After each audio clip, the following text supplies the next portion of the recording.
right. So we're going to get started. My name is Constancio Nakuma, and I'm your new provost for those of you who haven't met me in person yet.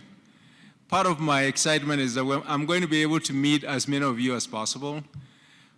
Thank you for signing up in such good numbers.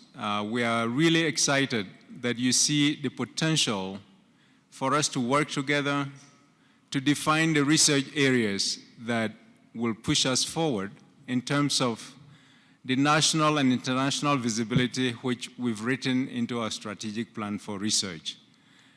Without any further ado, I want to introduce our master of ceremony for this occasion, our very own Dean Paul Teskey, who is going to take it up from here. Thank you. Thank you, Constancio. Thanks, everybody, for being here. Thanks, Constancio, Marty, Zach, Kelly, the team that put this together, Mitch. I've been here almost 20 years. I'm looking forward to this as the most maybe exciting intellectual sharing of ideas in a short time across the university. So I think it's fabulous. Thank you for being here. My job is to move it along pretty fast because you can see on your tables there's about 39 presentations, 3 minutes each. That, more or less with a little time in between is probably going to fill 3 hours. And so we want to move quickly and effectively and efficiently. To that end, at about 1 minute left of your 3-minute time, Kelly in back will raise her arm, just so you know. Also, this is a basketball gym, we'll have the shot clock on. And somewhat brutally, at the end of your 3 minutes, there will be a sound. Kelly, can you produce it? It's a little loud. Yeah. So that means you're done. Your 3 minutes are done. You get a free throw or whatever, but please stop talking at that point. And that's our big constraint here, is time. So, hopefully that makes it a little interesting, a little different, a little exciting. As academics, we're used to talking long, we're used to taking big, deep bites. I think of this more as a tasting menu, right? We're getting little snippets of things, a dim sum, omakase menu, whatever the food metaphor is. And by the way, today everybody's a winner, right? I mean, Marty is going to talk a little bit about the next steps, but obviously if your project doesn't make it through the consolidations and into one of the handful of grand challenges, it doesn't mean it's not great work. And you'll have talked about your work to other people, maybe made some connections, maybe built some interdisciplinary work across everything. Having said that, there aren't any participation trophies for today. There is a free lunch at the end. If you stay to 12, please do stay to 12. And, we hope it's a nice environment, right? I mean, some people think of these things as like Shark Tanks, right? I'm thinking of today more as like swimming with the dolphins, kind of nice, friendly people, happy time. You're in Mexico or the Caribbean. You get to talk about your research for 3 minutes and listen to other people. What could be more fun? So that's kind of the quick logistics. Any questions? Yeah. I would say check with Marty or Zach, and we'll get you on the list if that can work out. Absolutely. And I will say I'm going to be introducing everybody very quickly. I think after every presentation we'll clap. There's also this process known as Slido, which is on your tables, where you're going to be able to say, I would like to join this group or potentially be part of this group. And Zach, can you talk a little bit about how that's going to work?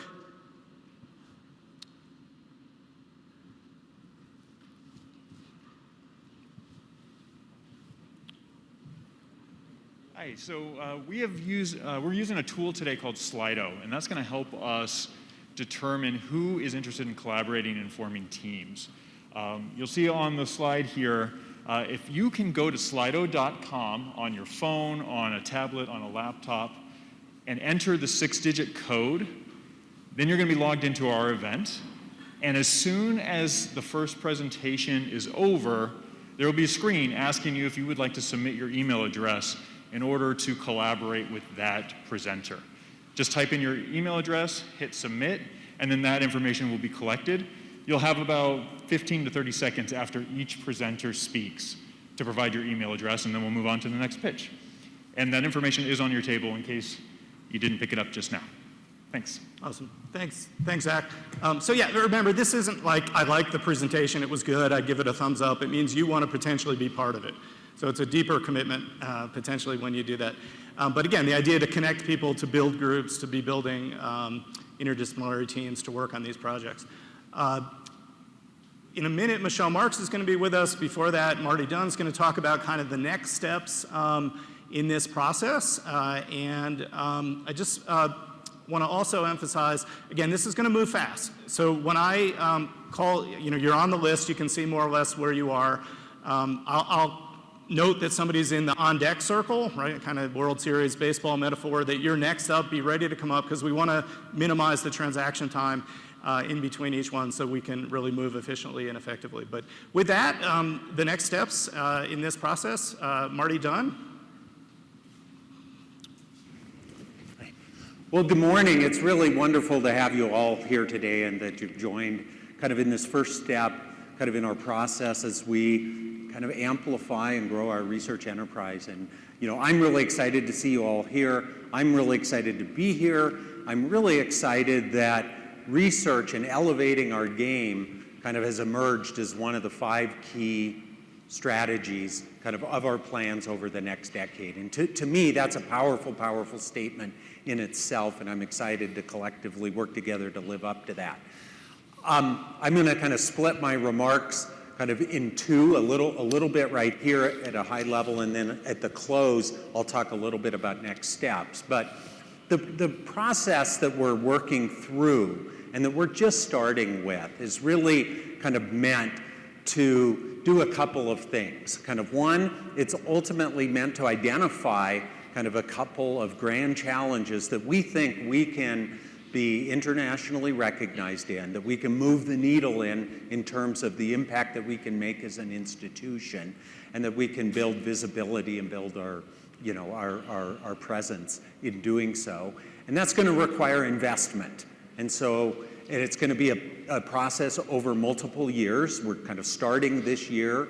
We're going to kind of ideally kind of identify and invest in, perhaps two areas this year.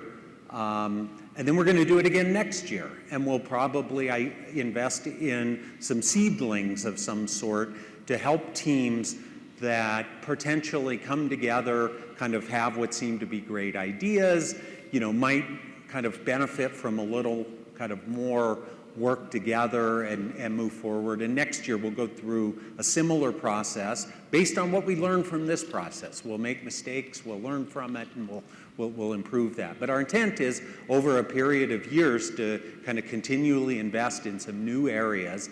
And if you integrate that over a decade, that we will have built and potentially kind of made, a significant impact and grown our research enterprise broadly. At the same time, this session and the next session, as Dean Teskey mentioned, kind of really have multiple kind of agendas. And one of them is just to share and socialize the kind of great research that we are doing. And it's every one of you, could talk for hours and hours about your work. It's easy to do that, or at least for me as a professor, it's easy for me to talk about my work for hours. It's really hard to talk for 3 minutes. And so I really appreciate kind of that you have kind of put the effort into figuring out how to concisely kind of talk about kind of your work, your ideas, and sort of tee up sort of the creative energy of the room to think about how your work, your ideas, how folks might build on them, how they might come together and join you, and so forth, moving forward. So thank you kind of for that. Here kind of is a high-level overview of the process that we're going to go through in terms of identifying these grand challenges. And this, on Monday, we're going to kind of share with you, and I'll talk about this toward the end of the talk, we're going to share a more detailed version of this. Partly we're going to edit it based on some of what I learned today. But right now, kind of we've broken the process into 4 phases. And the first is really where we're at right now, is this kind of conceptualization of ideas. And I know I've talked to many of you who have reached out and asked, what about this? What about that? And, my answer has been, share it, bring it to the table, let people build on it. and let's see if we can't kind of build a team around it. I know in some of your schools and colleges you've been pulling together teams. Some of you have come here as teams today. Some of you come here as individuals. All is perfectly welcome. But today is about sharing this. And the entire kind of process here is really, meant to be kind of an organic effort that naturally, in many ways, kind of helps us, as a community, identify and shape kind of ideas and be as inclusive as possible of bringing talent from across disciplines, across schools and colleges and so forth to the table, and ultimately including bringing stakeholders to the table who may participate with us in our research, and importantly, the important work we're going to do, it's always important to find somebody that's going to help support it and do that. So after this session, kind of what we're asking kind of the group to do are folks that gave kind of pitches. We're asking you to take it to the next level, and you're going to get folks that sort of like your ideas. I use like in quotes. They're going to react to your ideas, I should say. If I have to predict what's going to happen, or they're going to say they see something interesting that they might want to be a part of, that they think they're going to want to contribute to. And so everybody here, as Zach mentioned in the Slido, should be contributing your reaction. And your reaction is just your name. So after each talk, if you want to get involved in that idea, please kind of share your name on the Slido. After this session and over the next kind of 3-4 weeks, kind of the folks that gave the talk will use that opportunity to pull these people together, and we'll ask you to contribute and mature your ideas a bit and sort of figure out, as you work together. And what will likely happen is those ideas will become a bit bigger and broader.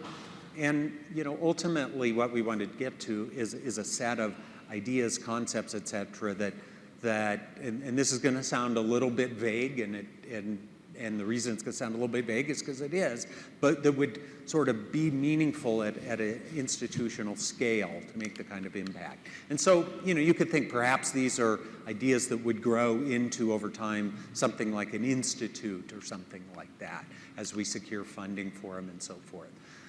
We're going to have another session on the 19th of November. We're going to ask those teams to come together and make a little bit longer presentation. Again, still, I don't want to bog you down, too much at this point, with the idea, again, of just sharing a little bit more depth about the breadth of the ideas that you've created. And we'll, at that time, allow time for some discussion kind of among the groups. And again, we still view this as a dynamic process where people may join, ask to join your effort. You may decide, this is really going in an interesting direction, but boy, I don't want to be at the tip of the spear in this effort, but I want to be part of it, right? So, again, we hope that some of this happens organically, and we'll help try to kind of nurture that to the extent we can. And if you have advice for how we could best do it, please feel free to share with that. The intent after that, though, is this sort of socializing and kind of community organic team building kind of will feed into essentially we will share an RFP, a request for proposals, and invite teams to submit proposals around an area of a topic. And we'll have increasing specificity as to what that looks like. During these phases, in the second phase, you're going to be, most of the kind of initiative is going to be yours as you come together as groups. We're going to be trying to provide you support of various types along that process. One of the things that we'll do is provide you some support about perspectives. I'll call it market intelligence, but of what the federal R&D landscape looks like, what the federal landscape looks like for support for kind of arts and humanities and other creative activities and so forth. So that will happen over the next month.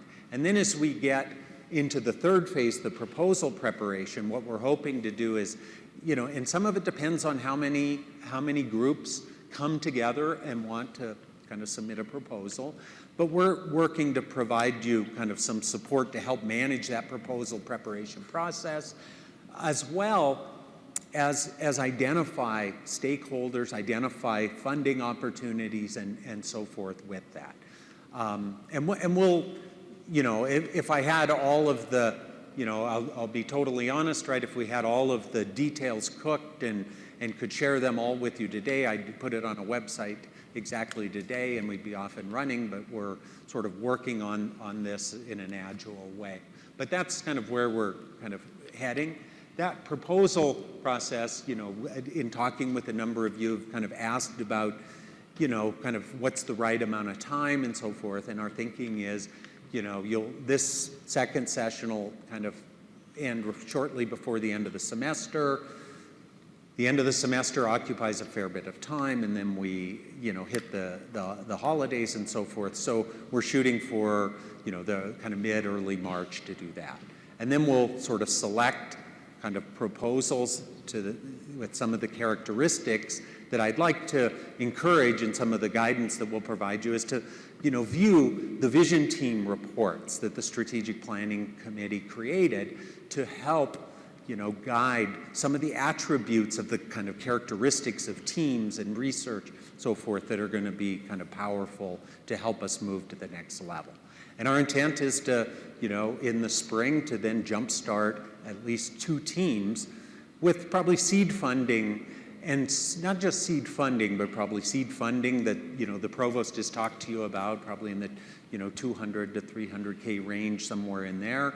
But importantly, with support to help you sort of build your enterprise, help you make the kind of connections, broadly, within the community, nationally, whatever makes sense, to help turn kind of these nascent efforts into something that builds the international recognition and reputation that we're going to achieve over the next 10 years. So with that, I'm going to kind of hand the podium kind of to our Chancellor Michelle Marks, and she's going to give us a couple of words to pump us up for the day. And then I'm really excited, and thank you again kind of for being with us today.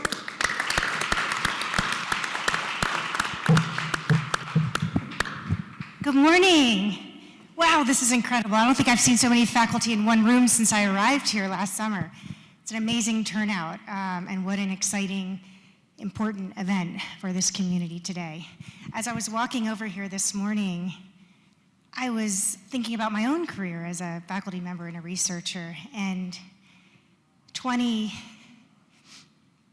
plus years ago, I was thinking about, as a young researcher, I flew out to Death Valley, and I was studying team performance and leadership. And at that time in Death Valley, they did mock battalion level war strategy. And I spent a week living in the back of a Humvee with a couple of other researchers, watching a mock battle unfold, and studying the team dynamics and the leadership and how that impacted performance.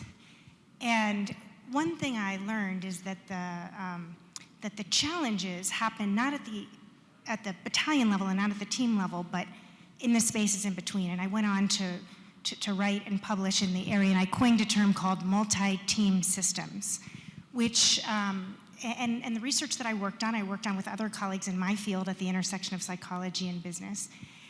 And if you Google that today, I see that word and that concept has been taken into fields of communication and networking and geographical information science and systems engineering. And I was thinking to myself as I walked over here today, how I would have been different if I had the deans that are sitting in this room, and if I had Provost Nakuma at my institution that encouraged me to get to know people outside of my field, because the people that I published with were mostly people in my field. We had a deep knowledge in a particular area. But how cool it would have been if I had an opportunity to meet people across disciplines, to think about how the concepts that I was thinking about could be amplified or challenged or changed or broadened by bringing other perspectives together. So I don't know how that would have went, but boy, is this an opportunity for all of you. This day is very important for us as an institution. research universities are the core to innovation in our country, and every great city is anchored by great research institutions. We are that for Denver, and we are that for Colorado. And I know that there's been somewhat, I mean, let's be honest, somewhat of a past of being uncertain as to whether we were really committed to moving forward as a research university or not committed to moving forward and investing in research. And one of the things I'm thrilled about is in the 2030 strategic plan that emerged from this community last year, we solidly committed, it's goal 3, to elevating research at this institution. We solidly committed to solving grand challenges of this city, of this country, of this state by focusing in on research. And I commit, all of my commitment is behind that effort. I think that's one of our huge differentiation as an institution here in Colorado. I think it's a huge opportunity for our students who get the opportunities to work with faculty like you, and we need to continue to strengthen ourselves. And we're taking some actions to do so. I know that we're looking for a chief research officer. We have a search going right now. I know that there either are or will be searches going for grant writers to support this effort. There was one of the Marty may have mentioned this when he gave the opening remarks, but the vision team report on research detailed what it's going to take for this institution, what we need. We're not there yet. We have incredible faculty, check. But there's a lot of other things that we need to do as an institution to really create the infrastructure and the support to elevate research. And again, we're doing some things, and we're, as evidenced by what you all are doing today, as led by Provost Nakuma and the deans, we're going to be doing more and more to become the kind of institution that really can scale our research, because it is important. Today, I also want to say that, and I'll be able to say more next week after the board meeting, but it's top of mind. Taking care of our people is number one. It's number one for me in terms of, I think there have been questions about salaries and compensation as part of the challenge that we face. I know we face them. It's top of mind for me. Look for some more statements after the board meeting next week. We haven't lost sight of all of the things that we really need to do to elevate this institution. So I'll wrap up by just saying, I can't wait to see what comes out of today. I can't wait to see, to hear about the conversations that happen. I know that we're ultimately going to come together as a community. I love the fact that this process is faculty-driven. This is not administrator-driven process. This is a process that's led, driven, and belongs to you. And what I will say, and I know that I can speak for both the provost and all the deans that are here, is that once this process emerges, you will have our full support. So good luck, have fun. I hope wonderful ideas emerge, and I can't wait to hear about it. Thank you very much for being here.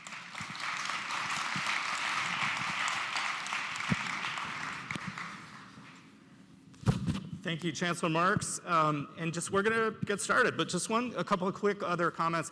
The presentations are loosely coupled by broad areas.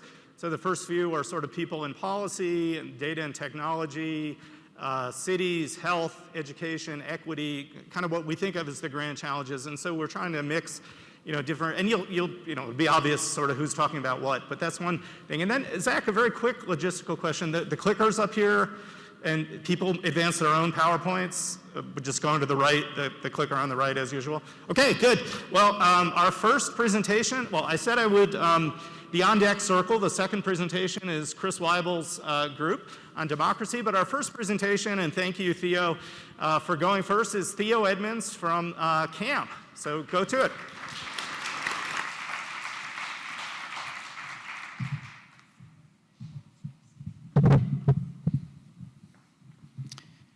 Since COVID, we all talk about the new normal, but just putting the word new in front of old problems probably is not going to yield meaningful change. We need leaders who are cultural futurists. In 1968, he said that in the future, everyone will be famous for 15 minutes. A social networker and photographer, he understood the intersection of desire and commerce. Just think about all the selfies being uploaded right now around the globe. Cultural futurists are time travelers. Human development once was local and linear. A grandmother and her great-great-great-granddaughter would live more or less the same life. But today, the pace of technology is so fast that a grandmother and her granddaughter are going to live radically different lives. The form of technology is changing too. It's not just products. Technology is an experience that we co-create with others around the globe. Cultural futurists are social entrepreneurs. Think about the parallels between the 60s and today. When culture and systems collide, mental models become fluid, new doors open to innovation. Culture futurists are public health data scientists. Even before COVID, you'll notice a dark red band indicating the worst mental distress in the US stretching from Appalachia to New Orleans. Whether children born into poverty ever rise out of poverty in their lifetime, we see the pattern repeat. Where multiple health conditions make COVID worse, we see the pattern again. But if we go back to the 1800s, we see where the pattern began.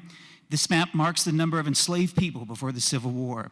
This is why the World Health Organization identifies the systematic neglect of culture as the single greatest barrier to the advancement of health worldwide. You see, identities matter.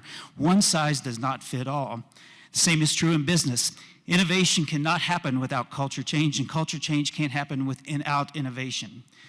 Harvard researchers remind us that identities shape how we make meaning in our lives. The lived experience of diverse employees like LGBT and Latinx can offer novel insights for the company they work for, but if the company culture is misaligned with their employees, it won't become enterprise-wide innovation. Understanding the art and science of cultural well-being are superpowers of futurists. We connect head, heart, and hands to challenge the status quo and bring in a future where people will all share in the prosperity of our collective wisdom. My research team has developed a set of predictive analytics to help futurists bridge that gap between culture change management and innovation.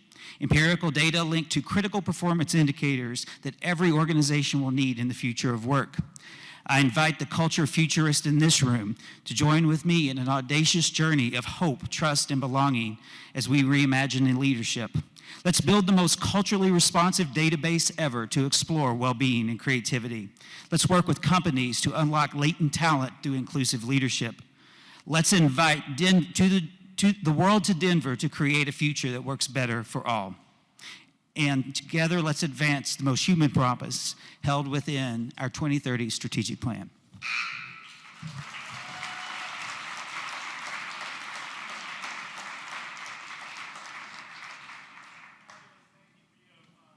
Right on time and very well pitched.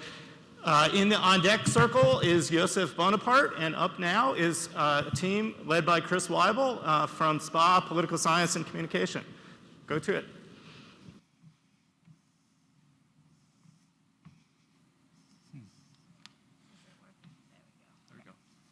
Good morning. We represent an emerging collaboration that brings focus, understanding, and action to democratizing communities. We believe our democracy is under siege. When democracies die, we see... Sorry, can we... It's not working. Clicker isn't working. Oh, there it is. Yeah. When democracies die, we see the worst atrocities of humanity, from the horrors of civil war to complete collapse of societies. Today, we see our democracies weakening. We see it in restrictions on voting rights. We see it in misinformation. We see it with misinformation. We see it,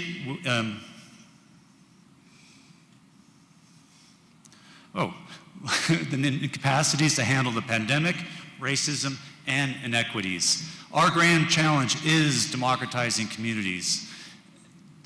We thus ask the fundamental question: how can we ensure our democracies are resilient, have the relevance and capacity to handle the grand challenges of today? A failure to answer this question make all other efforts futile. Democratic communities are decentralized, collaborative, and include diverse people and perspectives. Our interdisciplinary collaborative reflects these priorities. We're building an inclusive community from the ground up with faculty from SPA, Communication, and Political Science, a group that includes IRC faculty and that we hope will also include students. We're tackling issues central to democracy, from online harassment and filter bubbles to environmental justice and corporate power. And we believe that democracy is under siege because student debt levels in the US rose to over $1.5 trillion last year, at the same time as students report deteriorating mental health, worse job prospects, and more fear in the classroom.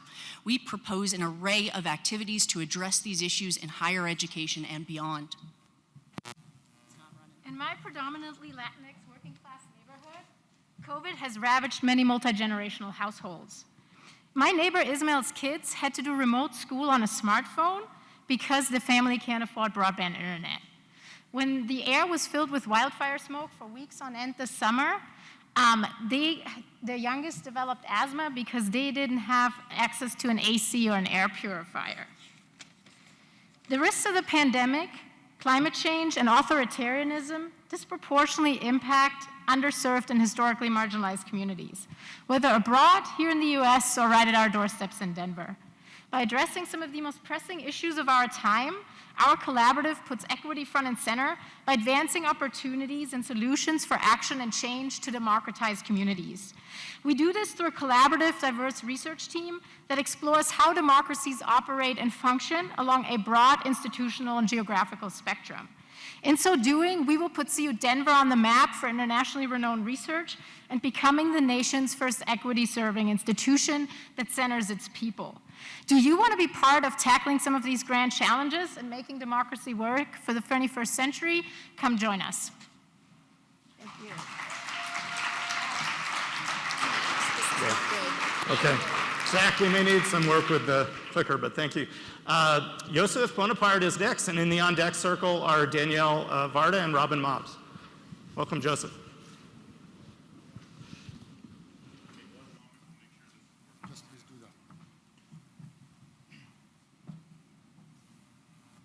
Good morning, everybody.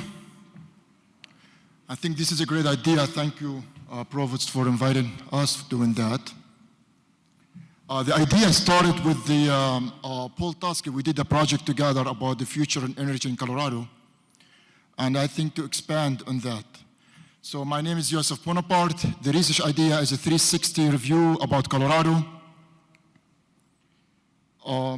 Next, please. So we cover the sectors in Colorado like healthcare, education, economy. We look at cities in Colorado, Denver, Boulder, Colorado Springs, and also we look at minorities in Colorado, like we created an index about minorities status by state. The methodology that we do is we look for ranking. For example, if we say the crime rate in Colorado because of COVID went up 6%, is that a good number or bad number? We didn't know. Thank you. So the way to do it, we create ranking, we compare the 6% versus other states, and that gives us idea where the standing of the state. For example, you can see in Colorado how we rank with other states, so you can see where are our strengths, like in the economy, we're number one, but we can see our weakness in other sectors. So why this forum is perfect for us? Because if I need a team, to build a team, somebody to help in the healthcare, somebody to help in the education I need. We need somebody in the economy, from the economic department. We need somebody in infrastructure. I know we have infrastructure, somebody there, I'll talk to him. Opportunity, fiscal stability, crime and correction, I need somebody here. And natural environment, we need somebody with the environment. So this is a perfect forum for us. So if we can build a team from each sector that we in the economy here, would be great. I created an index called Minority Index. Colorado is standing at 12. I think every year we should report the status of minority in Colorado and compare that with other states. That's good not only for our state, it's good for the nation to work in this index. So how benefit the state and Denver, policy recommendation, aiding legislators to identify key problems. For example, the suicide rate in Colorado is the highest in the nation, one of the highest in the nation. They use this work and they pass a bill and they forward $40 million for that. Tracking performance in each field. So for example, Governor in Polish cannot say, I did this, this, and that. We have a matrix.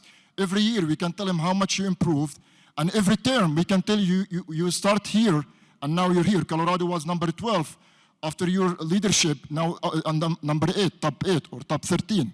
So we can help and enhance democracy. And thanks to the organizers, they put the team before me, because I think we have a coherence here. To promote democracy, you need information. And this report, 360 review across all sectors, all cities, status of minorities, is exactly what promoting democracy. There is a problem, people look into the voter turnout as a proxy for democracy. What we're gonna do is informed voter turnout. How many voters are informed? If 60% vote, that doesn't mean all the 60% are informed. So what we wanna do, we're gonna have a higher voter turnout and higher informed investors. Thank you.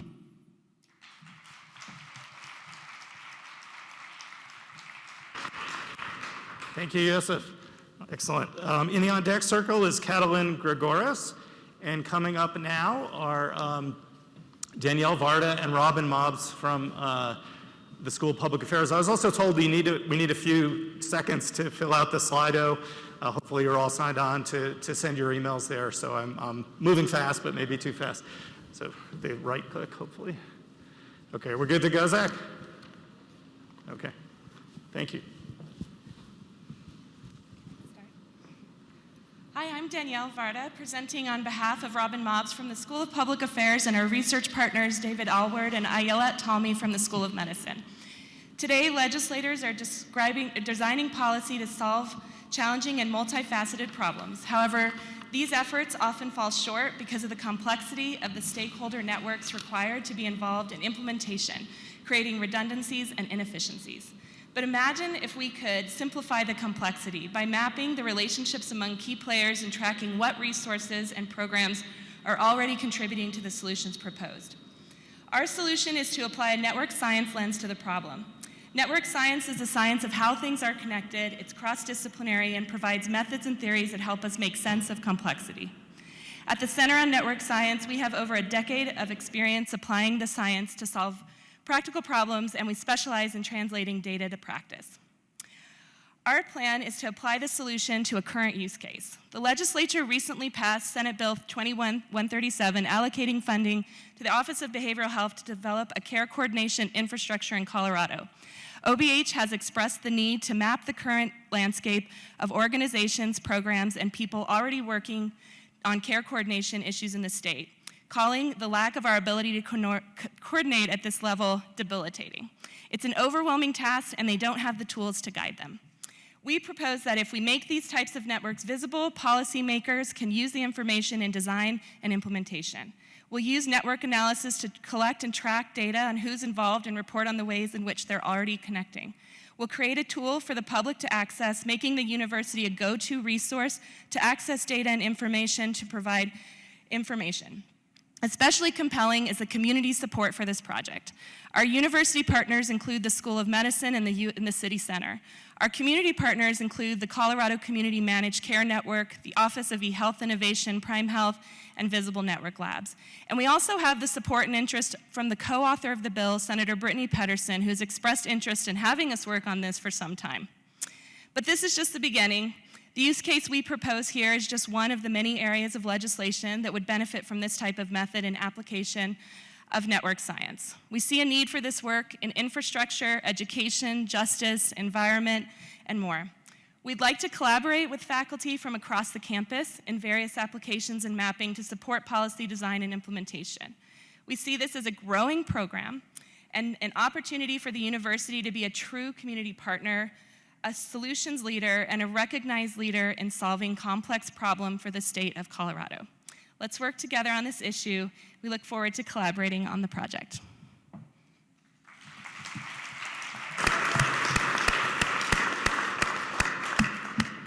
Thank you, Danielle. Fantastic. Danielle's also running for school board in Jeffco, so she's got a little bit going on these days. In the on-deck circle is Mark Olkowski from engineering, but up next is Catalin Gregoris from CAM. And I should say, too, we've kind of shifted to the data and technology broad grouping of policy areas.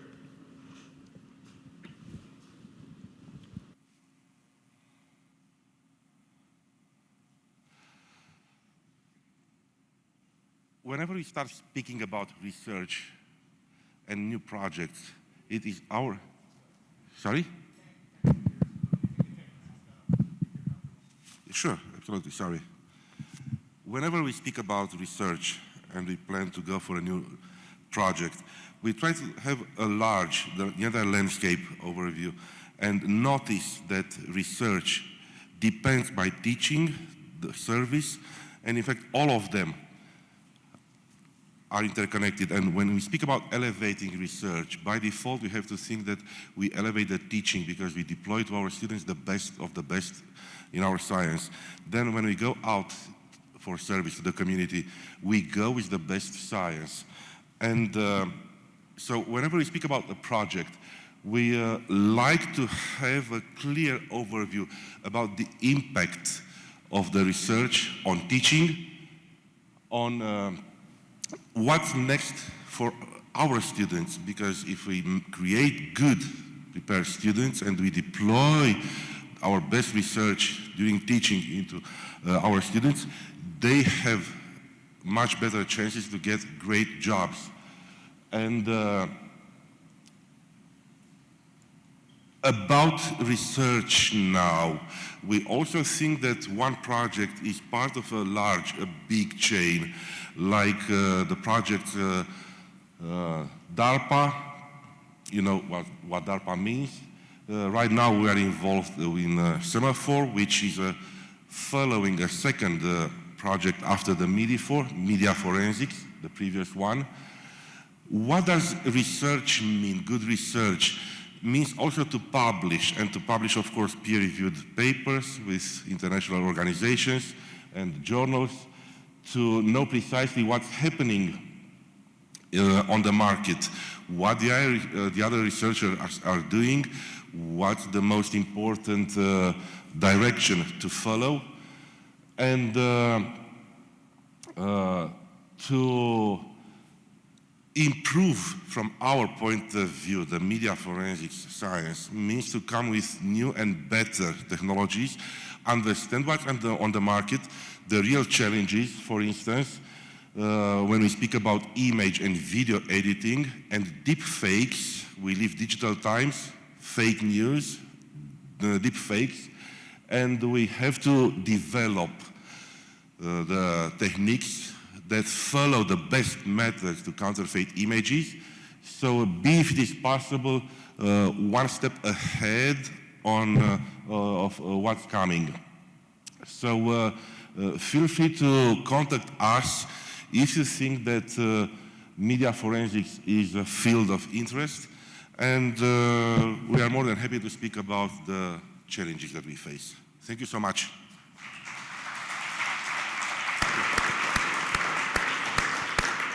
Thank you. Again, just a reminder, if you want to join these groups, the Slido process, and which I've been told I've been hurrying too much, so I'll give people a chance to do that. And everybody's been great on time. We haven't had to ring the buzzer and shoot free throws too much yet, so that's all good. At this point, Julian Langeau is in the on-deck circle, and we have Mark Gokowski and, hopefully I have this right, Ron Rohrer to present on your topic. Please go ahead.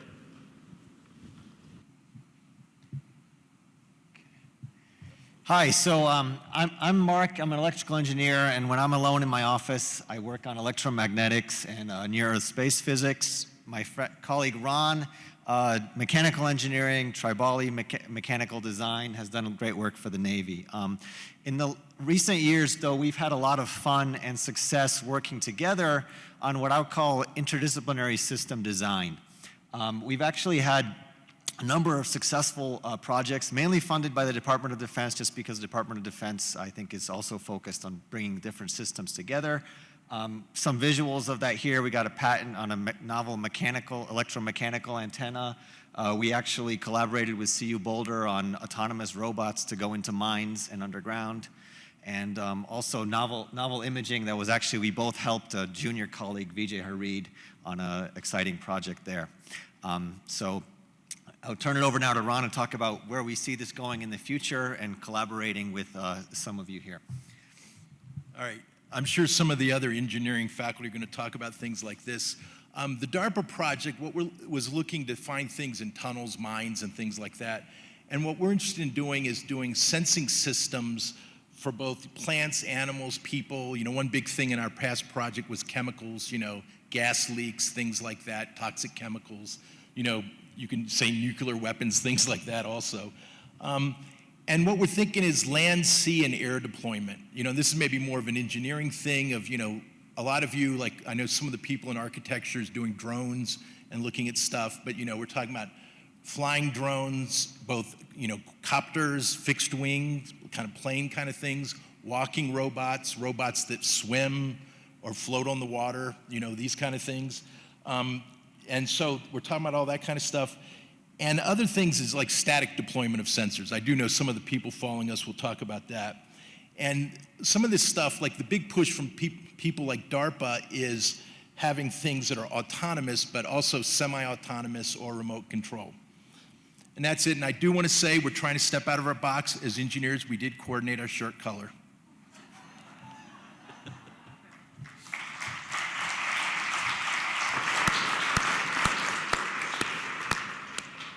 Wow, quite an amazing range of topics. This is fascinating.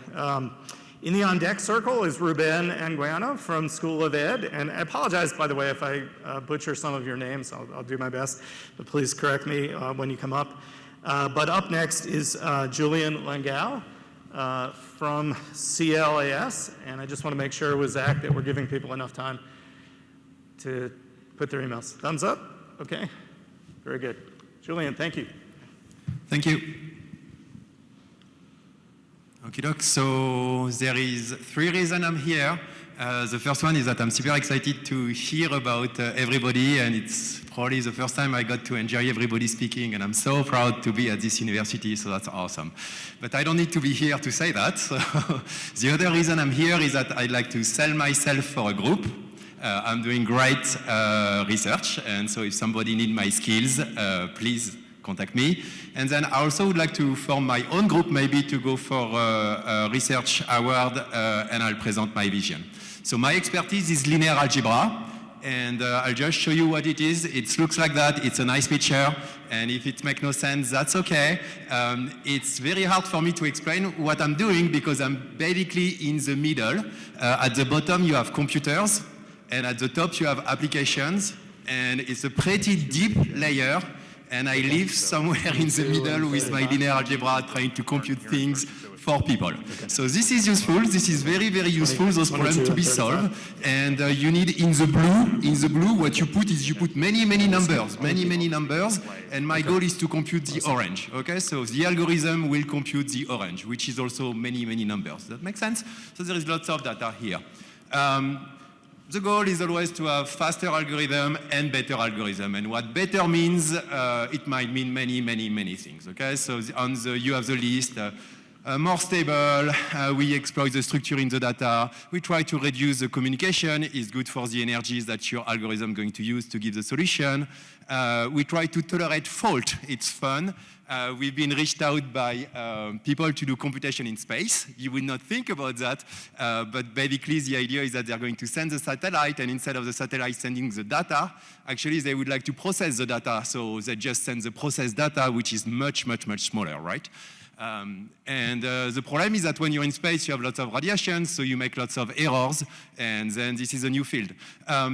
It's a very old research area, but since there is always new things like new computing device, more parallelism, we are kind of always in business, and it's great.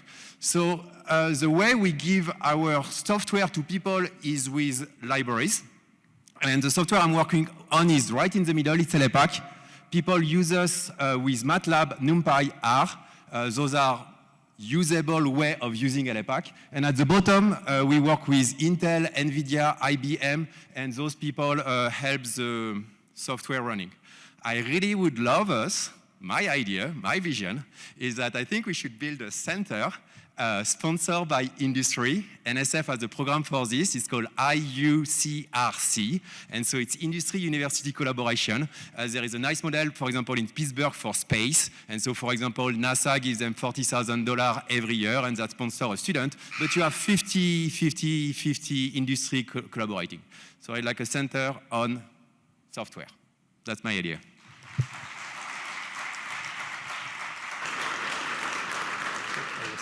Great, thanks so much. So again, your Slido, if you want to sign up to talk more with Julian about these projects. In the on-deck circle, just a second, Ruben, is Fernando Muncia David, so hopefully that'll be keyed up next. And now we have the pleasure of Ruben Angucia from the School of Education and Human Development. Thanks, Steve. Morning, everyone. Can you stand up, please? All right. Now, how many of you know how to use a shovel? All right. I'll test you at the end of it. Okay. My name is Ruben Anguiano. I grew up on a ranch in New Mexico. My first tool, as I was just telling the provost, was a shovel. And my dad would test me every day. I got a bad back and hernias to prove it. My research focuses on rural Latino families and their children's education, pathways to college, and their education in general. And we look at the whole ecological system, the family, the community, and the school systems. We look at leaders, secular leaders, religious leaders, educational leaders, and we look at the educational outcomes of the youth.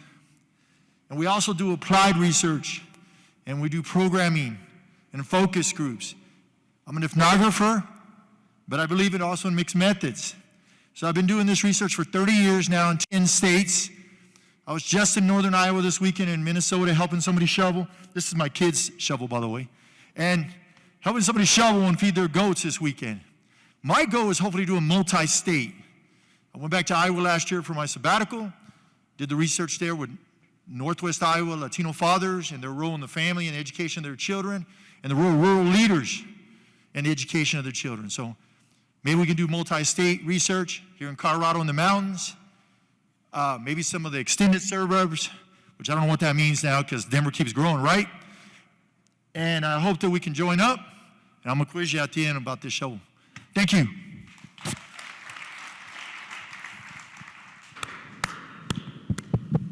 Thank you, Ruben. Yeah, so please fill out your Slido if you're interested in potentially joining with Ruben, who I can't believe has been doing this for 30 years. It must have been started when you were 10 or something. Yeah, okay. Very good. So on deck circle is Liang He from the College of Education, Engineering and Computing, and up right now is Fernando. So please take it away.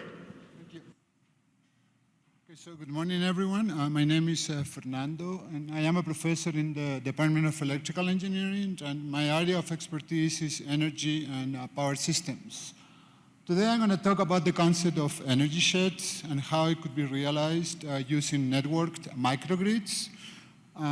So the idea of an energy shed is a geographical area where the electric power that is being consumed is actually generated within the same geographical area. So it's a self-contained unit of energy. So this concept is seen as an enabling technology to integrate renewable energy at the local level. And the main rationale behind this concept is the public awareness when the power is generated locally.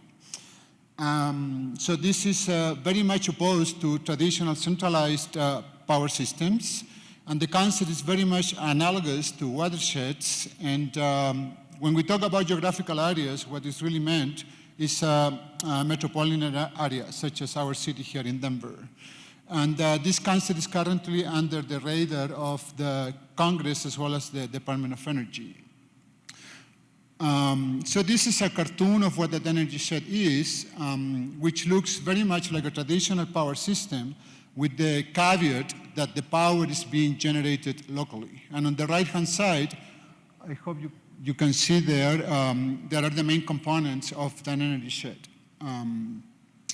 So the key areas of research within this concept are analysis, planning, day-to-day operation, and very importantly, the business model and the resiliency of these systems. And this brings opportunities to collaborate among many disciplines, which a lot of those are covered in our campus. So the government has been involved with this concept throughout this year. So the Congress charged the Department of Energy to further look into this concept, and as a result, the Department of Energy made a call for request for information, and they also organized a workshop recently. So the takeaway from this slide is that this concept is emerging and there are many opportunities to do research. So these are the main references that have appeared regarding this concept. You can see the reference number 1 is 5 years old, that's the oldest one, and that's the seminal work. So this is a concept that is relatively new. And I also wanted to make the point that the second reference, which was published, in a journal that is very famous, on that paper, what they did, they studied or they identified the energy shed, for 20 major cities in the United States, and our city was not included. And so that gives us opportunity to chase also local funding. And just let me finish by saying that this concept, can be realized using microgrids, which is a concept that we electrical engineers have developed for maybe 20 years, but we have focused only in the electrical engineering aspects of it. So, the business model and the public policy behind that is open for research, and I believe that we can work on that. Well, thank you so much.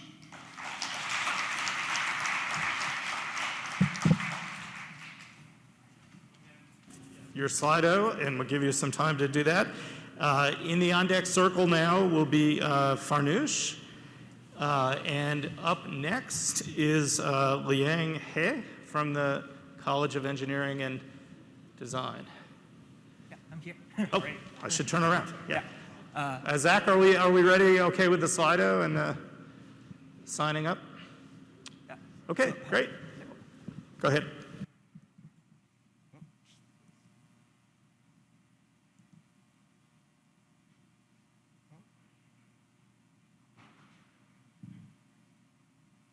So,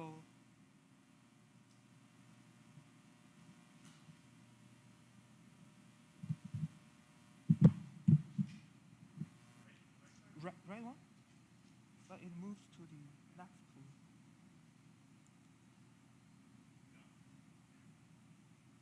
I'm supposed to push the right one, right? But it doesn't.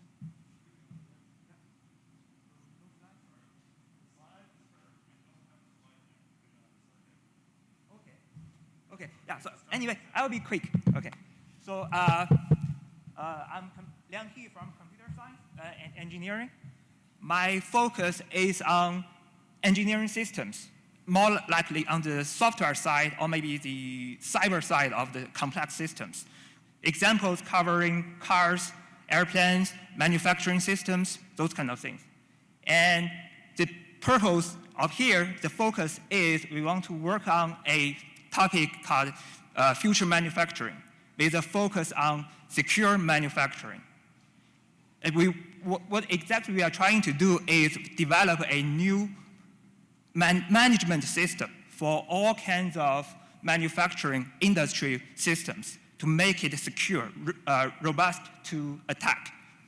And to do that, we will cover communication, we cover sensing, and we cover control. And to get started, we will be building a real-world test bed. We are already there somewhere,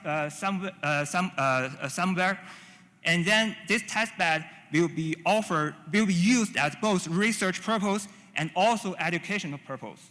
Because this thing definitely is not CS, it's not even only engineering. So the expertise we are looking for is someone who can build manufacturing, for example, mechanical engineers, someone who develops software or communication systems like EE or computer science, and also someone who's able to gather a group of people that with different background, with different disciplinaries, and make them work together. That's more on the education side. Yeah, thank you.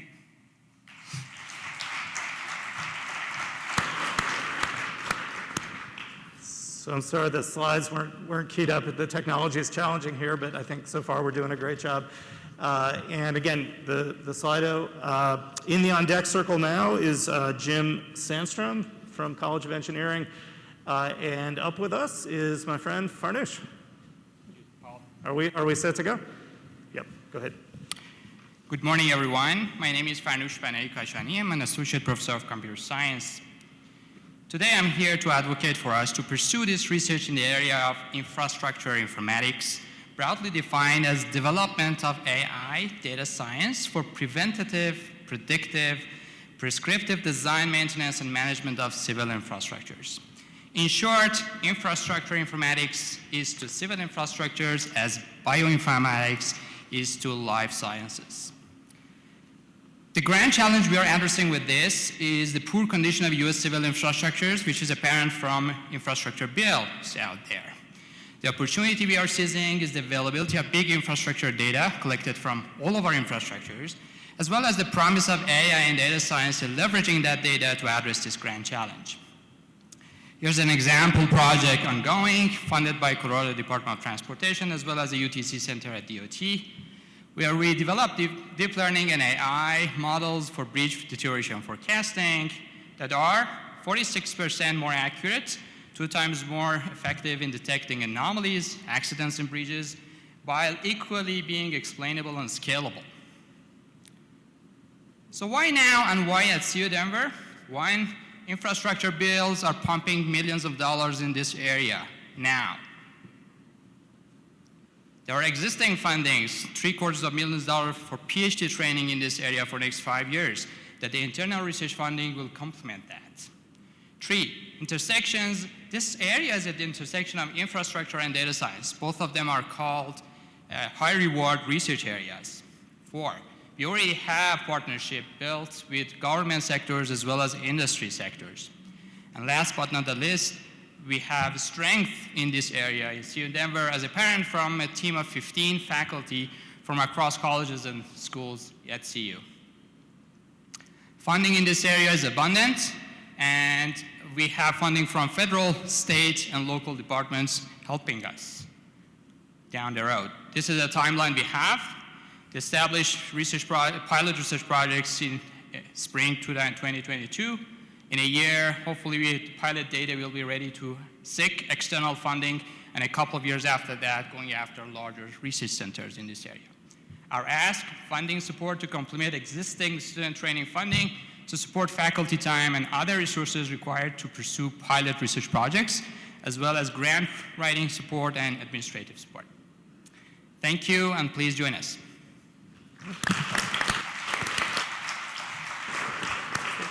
Thank you, Farnoosh. That was excellent. And please join the team with the Slido. We're getting close to about a third of the way done. I know this is pretty intense. It moves fast. Thank you for observing all of this. There's, of course, water and coffee over here if you need to take a break. Bathrooms outside. But in the on-deck circle now, we have Xiaozhen Ren. And coming up next should be Jim Sandstrom. Are we ready to go, Zach? Okay, perfect. Thank you, Jim. Well, good morning, everyone. I'm Jim Sandstrom with the Center for Inclusive Design and Engineering, and I'm actually here today on behalf of Dr. Kathy Bodine, who's attending to a death in her immediate family. So, grand challenges. Engineers love grand challenges, and I've got a doozy for you guys. Society is aging rapidly. In the next 30 years, 2.1 billion people will age over 60 will have a disability. That's 1 billion more than today. And get this, they'll make up nearly a quarter of the global population. 2050 is knocking on the door. In those same 30 years, 1 in 2 of us will age into disability. Let that sink in for a second. And here's the thing, this global shift in population towards disability is going to triple the market for assistive technologies, from 58 billion to almost 158 billion in that same time horizon. CU is uniquely positioned to put a stake in the ground now to own global leadership in this area. At our center, we've been spending the last 25 years developing specialized expertise in design, disability, and tech. And thanks to the Coleman Institute, we have particular skills in cognitive technologies. We're graced by an amazing advisory committee consisting of entrepreneurs, innovators, and scientists, which positions us perfectly for CU's coming innovation district. Our center also has a secret weapon, one that no other center has, the ability to combine clinical expertise with user-centered design and combine those with industry partnerships and access to the aging and disability community. To design the future products of tomorrow, engineers and researchers absolutely have to understand disability and its progression through the lifespan, and that's kind of our wheelhouse. So right now we're engaged in a variety of endeavors, all to support individuals living with a disability. We're designing socially assisted robotics, fall detection systems and classification systems for that. We're designing wireless charging for wheelchairs and autonomous inputs using glucose monitoring for autonomous driving. Just to name a few, all of this is underpinned by our human factors and testing lab. So, with this funding, we would immediately accelerate one of our technologies and invest in expanding our operational growth so that we could actually scale investment in engineering for tomorrow. And if CU chooses to invest in this area, it has an opportunity to create an institution that can attract the best and brightest students and train them in human-centered engineering and design. And this, in turn, will bring global partnerships and the funding necessary to invest, invent, and create pedagogy to make CU the global destination for aging, disability, and technology. So on behalf of my director, Kathy Bodine, and myself, we'll welcome your collaboration. We're really excited for this opportunity.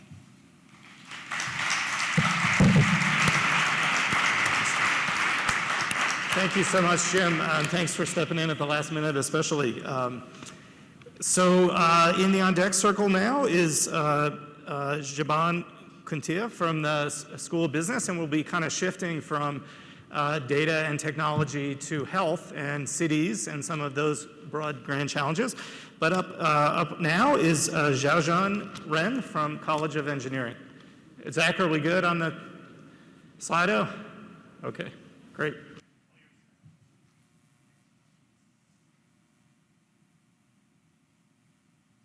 First, just test how to use this one.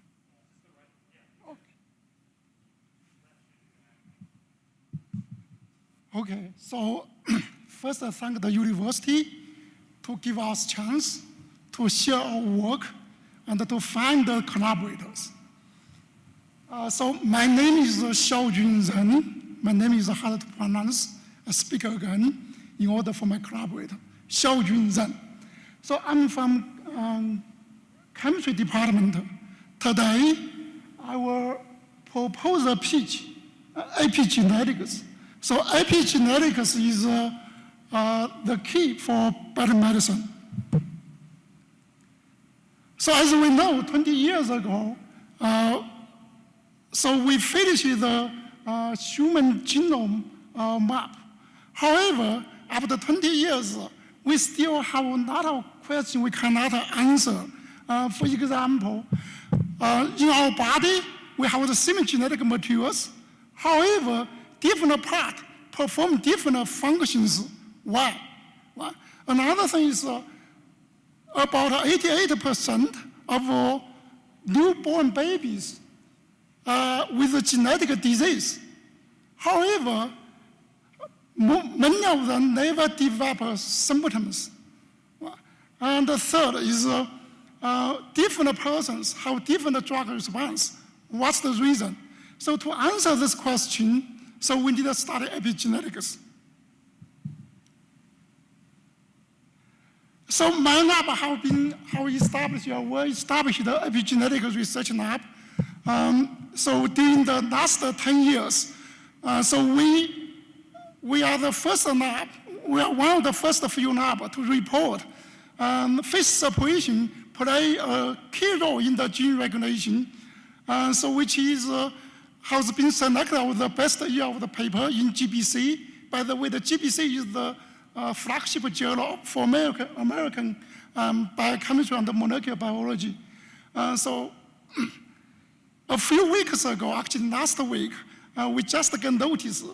So our paper has been selected as a similar paper from 100 years of GBC. So which means it's a few papers from over 100,000 papers published by GBC. So my lab also is a pioneer in developing single molecular imaging to watch how epigenetic information is decoded. So basically, we also is a pioneer in the field, as you can see. So we also, the paper have been selected as the best year to represent the field. So my lab also is well funded by NIH, like NIH R1, and NCI, and also American Cancer Society. So to understand the epigenetics, we need a team of efforts from chemistry, biology, and engineering, and physics. Yeah. And so I think maybe since we already have a very good program, the university should invest in us and to bring more reputation, more revenue to the university, also train the next generation of scientists. Thank you. Thank you. That's good. You can look at that. Thanks so much. Well, this all makes me want to go back to school and take all these classes with these folks. It's fascinating. On deck circle is Jim, Jim Grigsby from CLAS, but up next is Jaban from the business school, and we're kind of going now into the health area, cities, climate change, that broad grand challenge.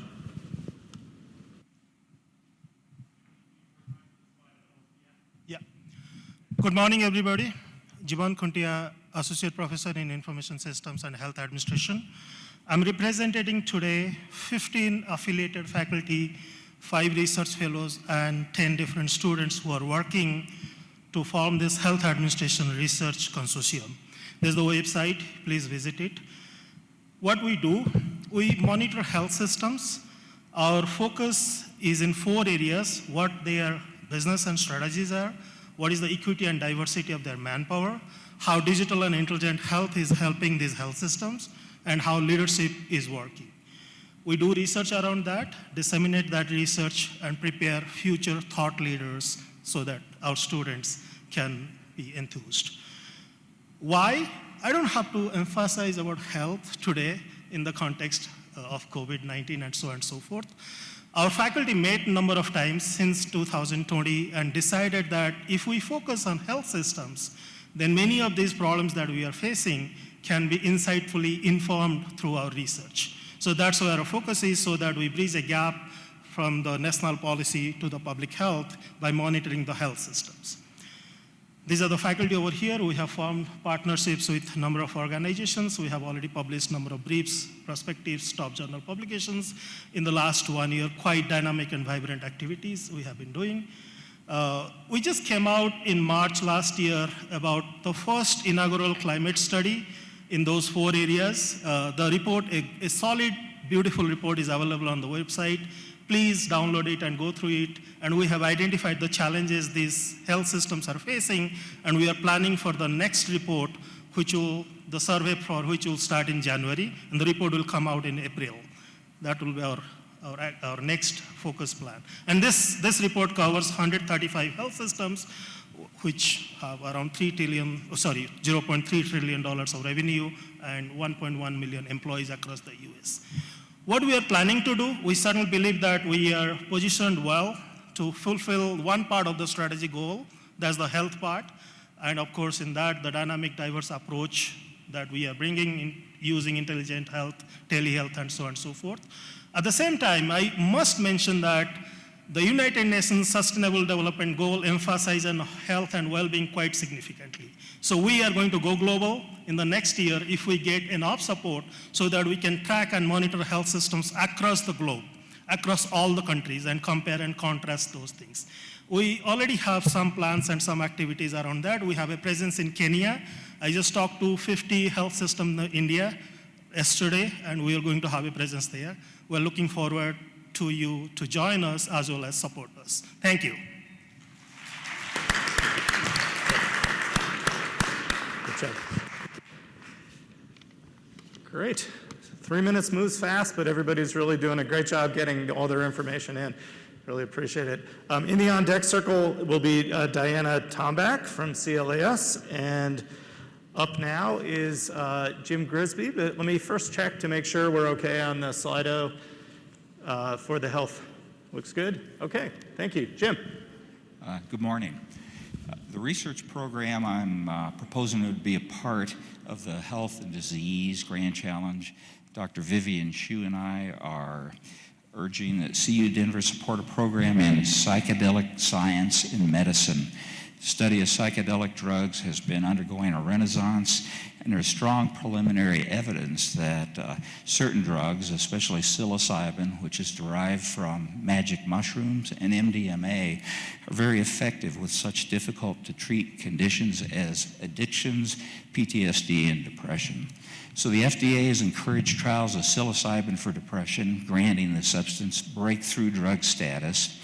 In April, the FDI and Duke University sponsored a 2-day workshop on development and regulation of psychedelics for therapeutic use. And in May, NIH Director Francis Collins told a Senate subcommittee that the agency was interested in supporting research on psychedelics, and NIH has already awarded 2 sizable grants. Research centers already exist at a number of schools, most supported by generous philanthropy, and these include Stanford, Berkeley, UCSF, Hopkins, Michigan, Yale, and Harvard, among others. We figured, why not CU Denver? So we're proposing a transdisciplinary program of psychedelic research, education, and clinical applications. We're in psychology, but we welcome scholars and scientists in other academic departments and colleges who are looking for an innovative and interesting research opportunity. Once established downtown, we plan to extend invitations to the medical school and other CU campuses, with the downtown campus taking the lead.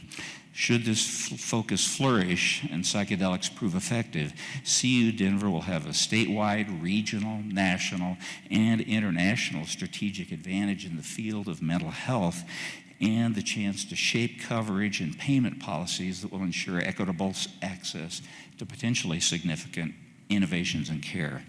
Our prior work feeds directly into this focus area.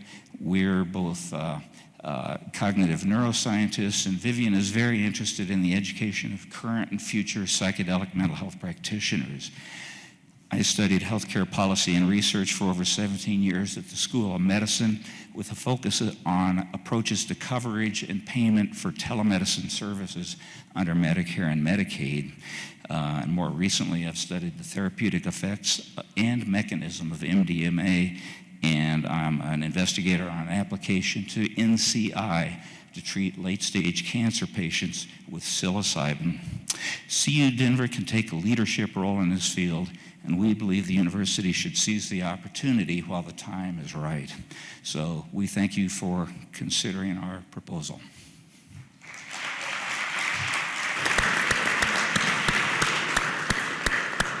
Thank you, Jim. That was terrific.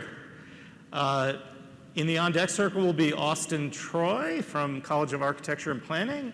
And just give everybody a minute to work on your Slido if everybody set with that. And then I will introduce Diana Tombeck to talk about her topic.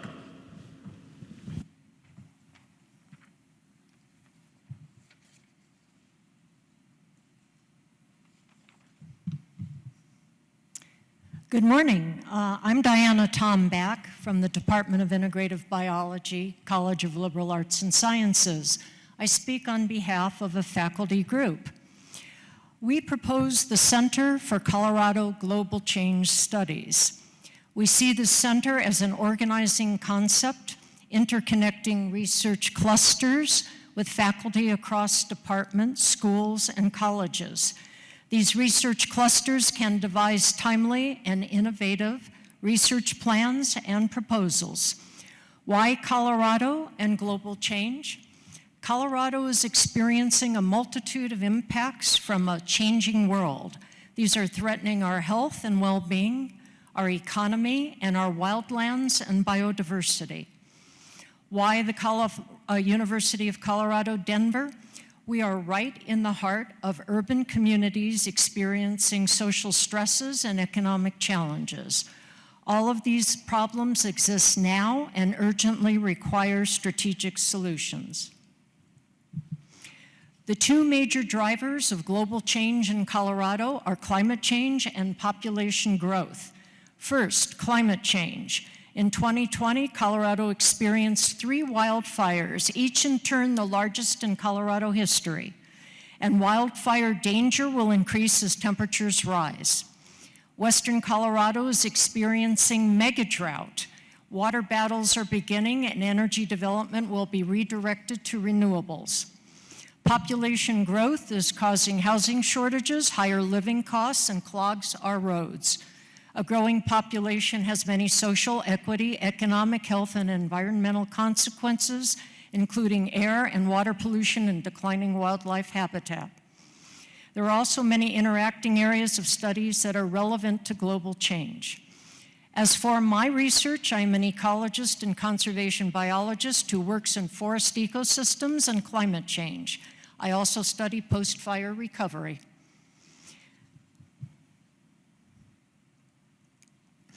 Our Global Change Group is adamant about the importance of graduate programs in research quality and productivity. They are a critical part of the research infrastructure. At CU Denver, we lack tuition, stipend support, and doctoral programs. Here, we use my department, integrative biology, to illustrate benefits. Our doctoral program started in 2012 and has led to growing external funding, increased research productivity, and recruitment of competitive faculty and graduate students. We advocate for increased support for graduate programs and the development of new doctoral programs in parallel with developing CU Denver's grand challenges. Thank you all for considering the Center for Colorado Global Change Studies as a grand challenge. Thank you. Thank you. That's good. Thanks so much. In the on-deck circle now will be a CAP team of Jeremy, Carrie, and Priyanka.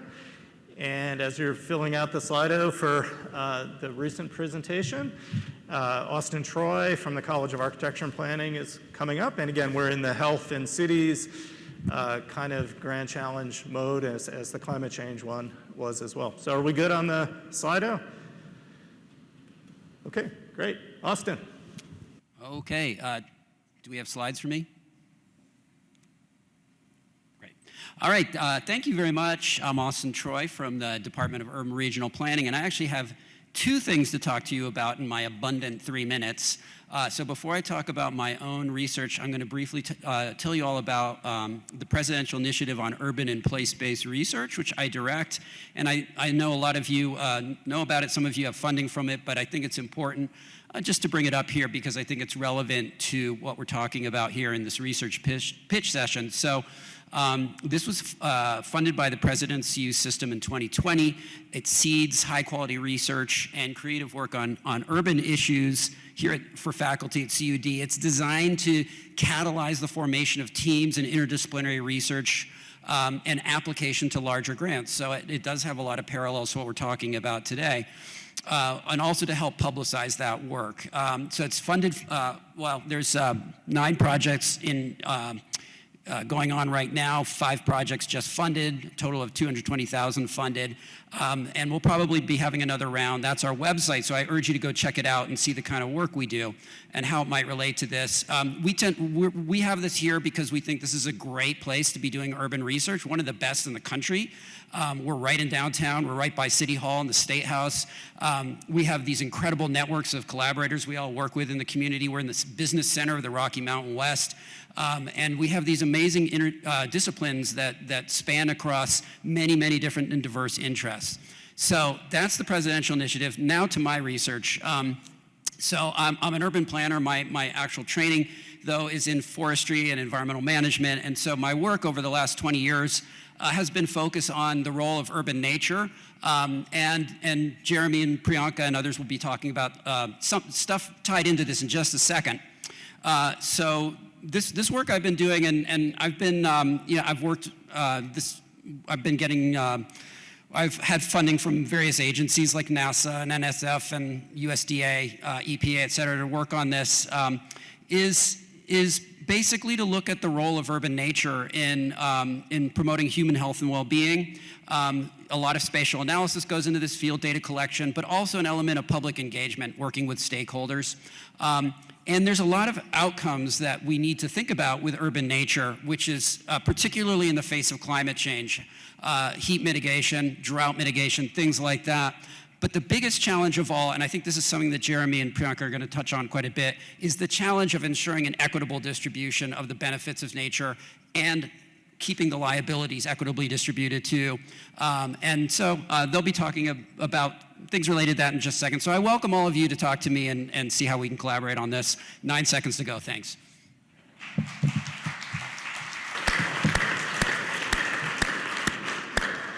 Thank you, Austin. 2 topics in less than 3 minutes. That's impressive.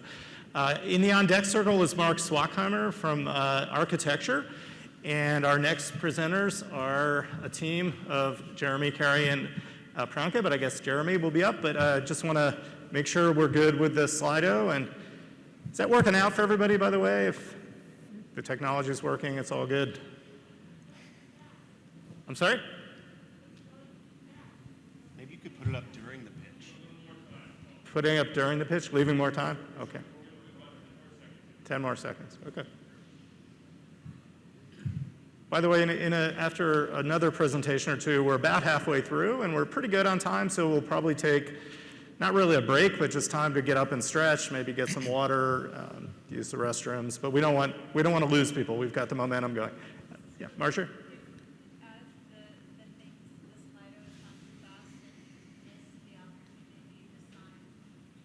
Yeah, if we miss the opportunity because I went too fast on Slido, Zach, people can engage. I mean, the original idea was to bring business cards.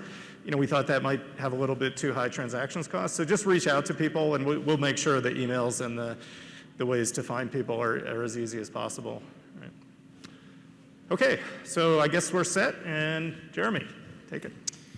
Thanks. Good morning. My name is Jeremy Namath, and I'm a professor of urban and regional planning in the College of Architecture and Planning, or CAP. So society is facing an onslaught of interrelated threats related to climate change, poverty and inequality, structural racism, and global urbanization. And these challenges aren't just out there, they're visible right here in Denver and throughout Colorado.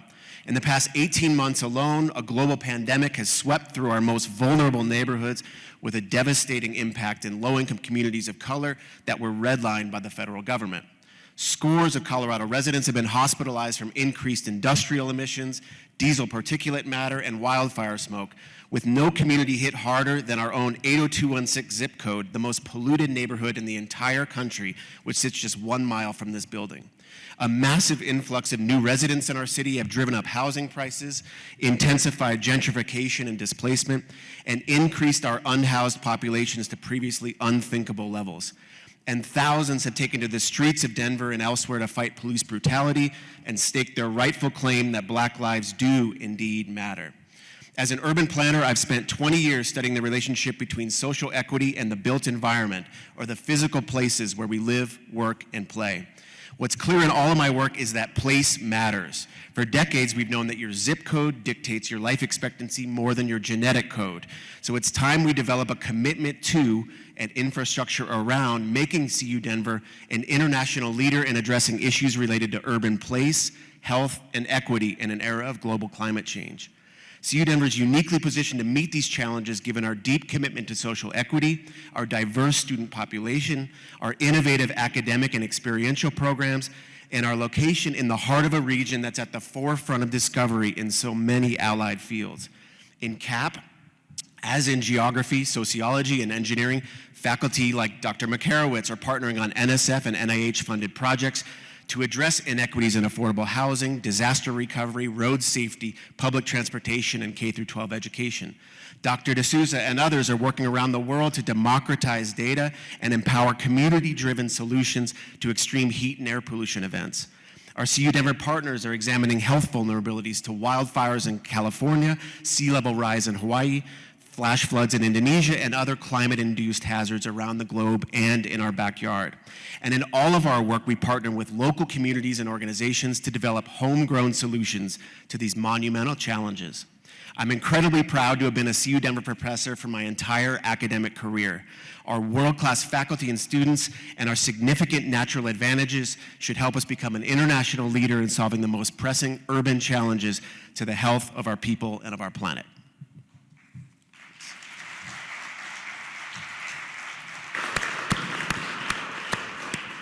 Thank you, Jeremy. So if you want to join with that team or be involved, the Slido process, now is the time to do that. We're going to, after our next presenter, we'll take a very short break. Please just get up and stretch, get some water, and come back, and we'll be about halfway through. As you look on your table, number 20, Sarah Aziz is not able to be here today. She sent a video, but it came in late, so we may be able to do it at the end. We have a couple of other videos along the way that you will see.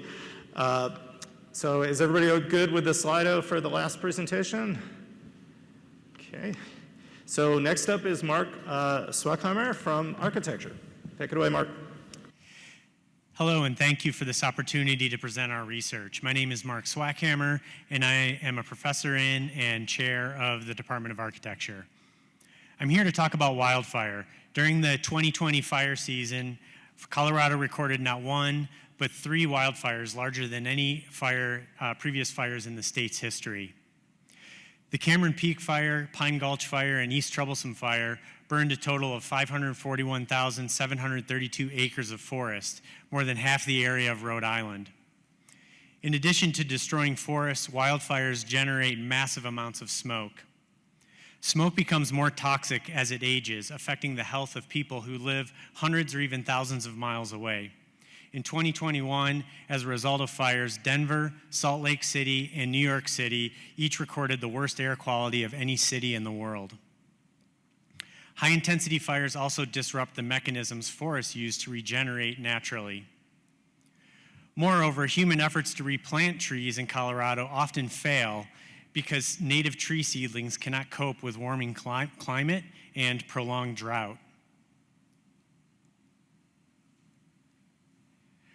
Without healthy forests to anchor the soil, erosion increases.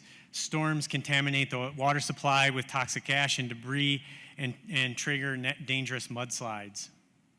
Wildfire used to be part of a natural process of regeneration, but climate change has altered the process drastically. Our research aims to assist forest regeneration by providing support to vulnerable tree seedlings. Moving fast. To do this, we formed a multidisciplinary team, multi-institutional team. We developed prototypes informed by approaches from ecology to architecture to art and engineering. Several years ago, we began designing and 3D printing biodegradable pods. The pods store moisture and release nutrients as they decay in order to nurture tree seedlings. In 2020, we refined the geometry of a prototype. And in 2021, we fabricated 9 pods using a range of materials. This summer, we conducted an experiment growing plants in the pods in a greenhouse on the Auraria campus. Based on data from the experiment, we are developing the next iteration of nurse pods to respond specifically to our concerns about replanting trees after fire. Our initial vision of the pods consists of a 2-part system. One module collects and stores rainwater, while the other provides a bridge for fragile seedlings to take root in areas recovering from severe burns. I'm going to get buzzed. Wildfires threaten forest ecosystems, watersheds, rural communities, rural and urban economies, and public health. A problem this complex necessitates a collaborative, multi-pronged approach. Our research is just one part of the work we must do to address the impacts of climate change. Thank you.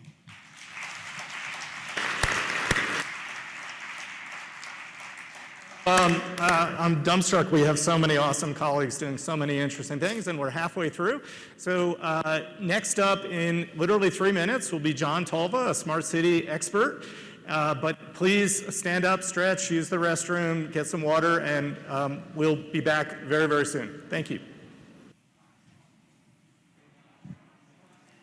So while you are getting ready to get back to your seats, I just wanted to add a word or two. And I hope you are already finding connections to some of the research that you are doing.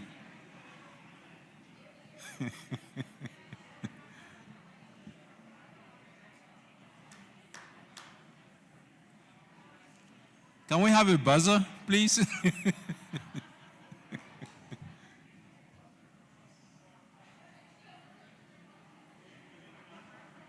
Buzzer, please.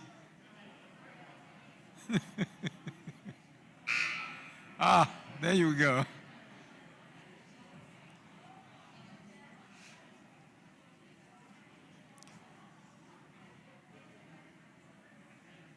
So I don't want to rush anybody, but we need to get back and continue the process so that we will be on time.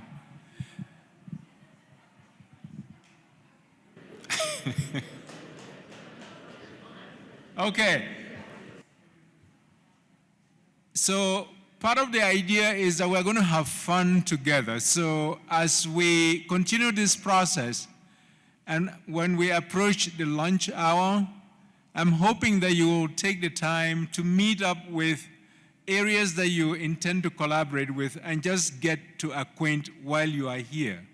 And if you see connections with the areas of research that you are involved with, this is the time to sign up and then meet up and start to consolidate the areas.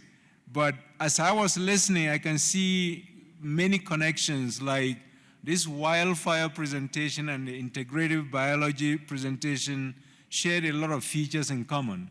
This is the kind of identification that we are hoping that we will be able to make and then develop from there. And so I turn back the podium to our MC so that we finish this process and continue to build up our teams. Thank you so much. This is so exciting. Thank you, Constancio. Great. Well, next up is John Tolva, a smart city expert. And then after that, we have our first video, I think, right, Zach? Okay, great. Thanks, John. Sure. Hi, everybody. Should have some slides.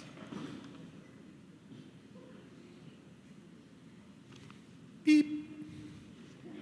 Do you have the clicker? Or? Okay, I think got it.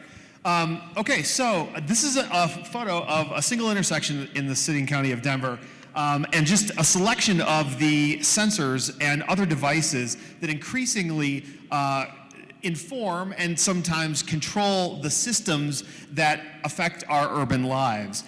Gait analysis, facial detection, signal timing, the timing of the crosswalks. Our cities, as Farnoosh mentioned, have increasing amounts of instrumented infrastructure and are, in fact, distributed supercomputers. That box there used to have gears and analog circuits in it. Now, they are basically edge computers that are helping and informing and in some ways changing the way that we use our cities. It wasn't too long ago that something as sort of phenomenal as this statement was made. It's still pretty amazing that we can use analytics to predict the future. All we have to do is gather the right data, do the right type of statistical model, and be careful of our assumptions. That last one is what I'm here to talk to you about, being careful about our assumptions. We know that there is bias encoded in the algorithms that help define how we use our cities.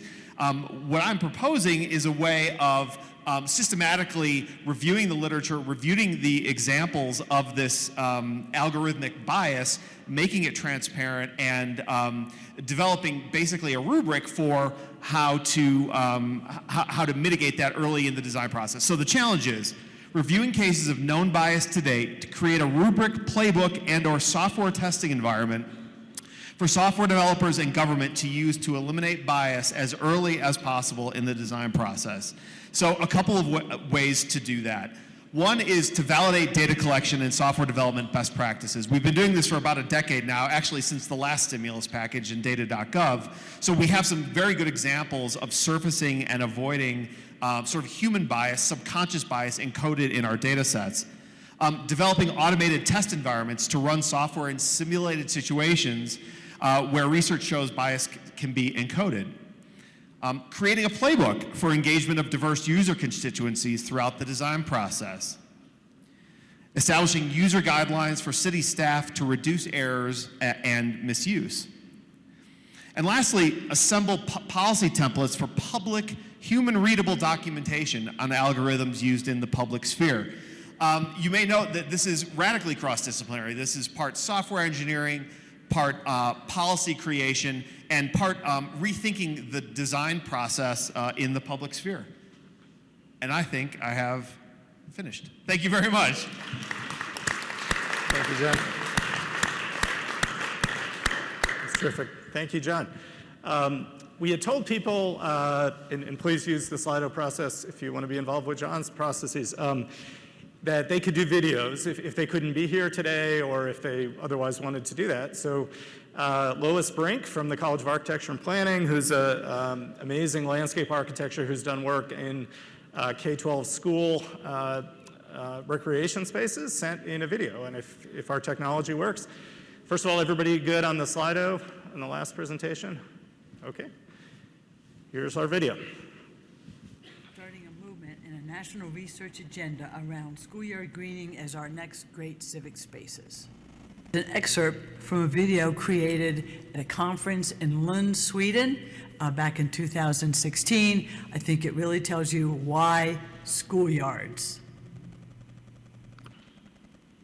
Be able to create an environment that continues on, you're really creating a culture around these outdoor environments. And if a child is excited about a garden he's just planted or a bug that he found that day, when he can come back after school or on the weekends with his family and show that to them, that idea that they are then the teachers and that they're sharing that knowledge with their other friends or with their parents is a sense of empowerment.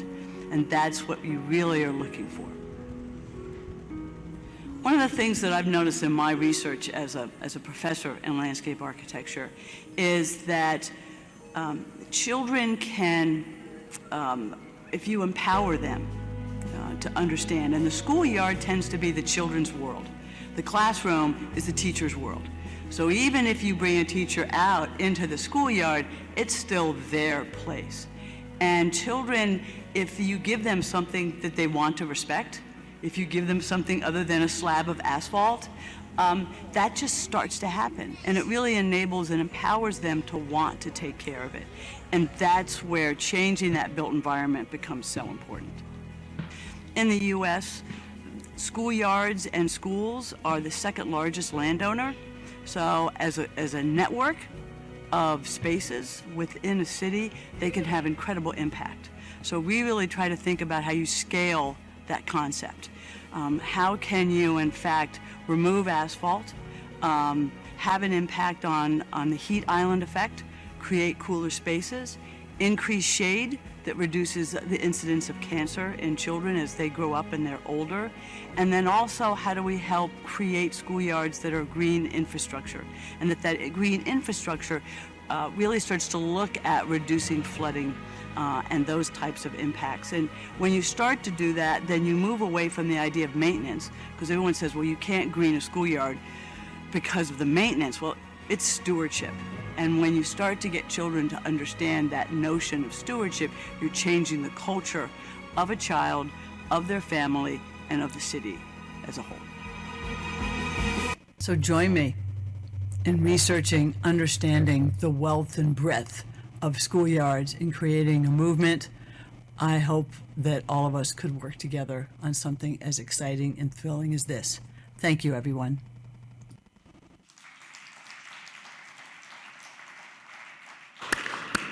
All right, so thank you, virtual Lois.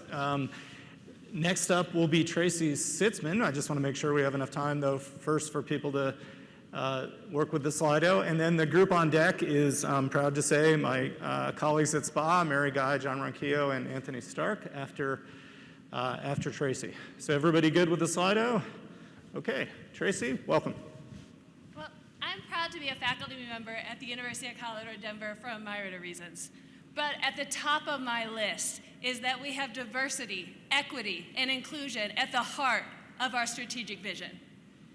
We are known as an institution with a diverse array of students, and we increase the social mobility of these students. So I think it only makes sense then for our university to also be funding research where we can all come together to understand areas of inequity and how we can reduce inequities in society. So I want to give you an overview of some of the projects I'm working on so that you can reach out and we can find our areas of collaboration. So I recently published a manuscript where I was focusing on religion and the gender wage gap. And what I found is that more religious societies have a larger gender wage gap, and the religion explains 37% of the variability in the gender wage gap across both the United States and countries around the world. I also have a couple of projects right now where I am looking at the overarching labor force productivity within firms across the United States. So labor force productivity meaning how well employees can work together to produce on behalf of their employers, and how the firm's diversity and equity strategy plays a role in this. So I have data from Glassdoor.com, and what we're demonstrating in one of these projects is that the larger the gender wage gap, the lower the labor force productivity. And this is sort of flipping the table in the conversation. Currently in our gender wage gap conversation, we propose that women are bearing the cost of the gender wage gap. I'm going to flip the table on this and say, nuh-uh, firms are bearing the cost of this. I'm also looking at how firms are addressing diversity and equity and inclusion via employee resource groups. What we're seeing is that for some firms, these employee resource groups are aiding productivity. They're engaging in a slow, methodical change effort, and these employee groups are making them more productive. In other firms, we're seeing that they're tanking productivity as they are tapping the resources of these underrepresented groups in a way that is not productive. I also have data on police forces across America, looking at how we're setting them up with untempered power and how it is contributing to deaths and social unrest across societies. And finally, I have the opportunity to get more data. I recently joined Space Forces Scientific Advisory Group, and I'm going to try and work with the military and see if we can make the military more inclusive. I look forward to seeing our areas of collaboration. Thank you.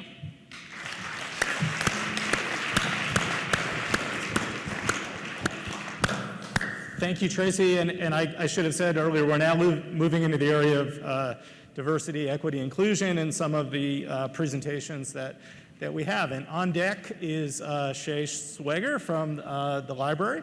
So he'll be up next after the SPA team that I'm very proud to have here. Those of you that wanted to collaborate potentially with Tracy, hopefully are filling out the Slido. Is that all good? Leaving enough time? I don't want to push too fast. Okay, great, thank you. Well, welcome, SPA team. Great, thank you. First, I want to introduce my colleagues, Anthony Stark and John Ronquillo. We are all social equity scholars, and we are enthusiastic about the possibility of creating a social equity incubator.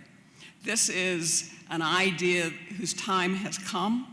We are in the right place in the Front Range. We are in the perfect institution to do this, because UC Denver's #1 goal is to be an equity-serving institution. And we encourage collaboration from the many equity scholars we've enjoyed listening to already this morning. So Anthony and John will flesh out the details of this. Thank you.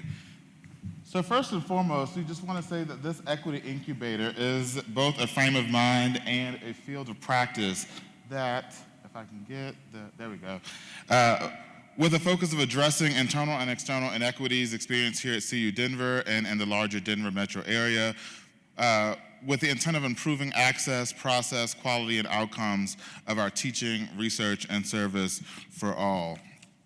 As Dean Marty Dunn said at the beginning of this morning, that the focus of today is about the impact we can make as an institution.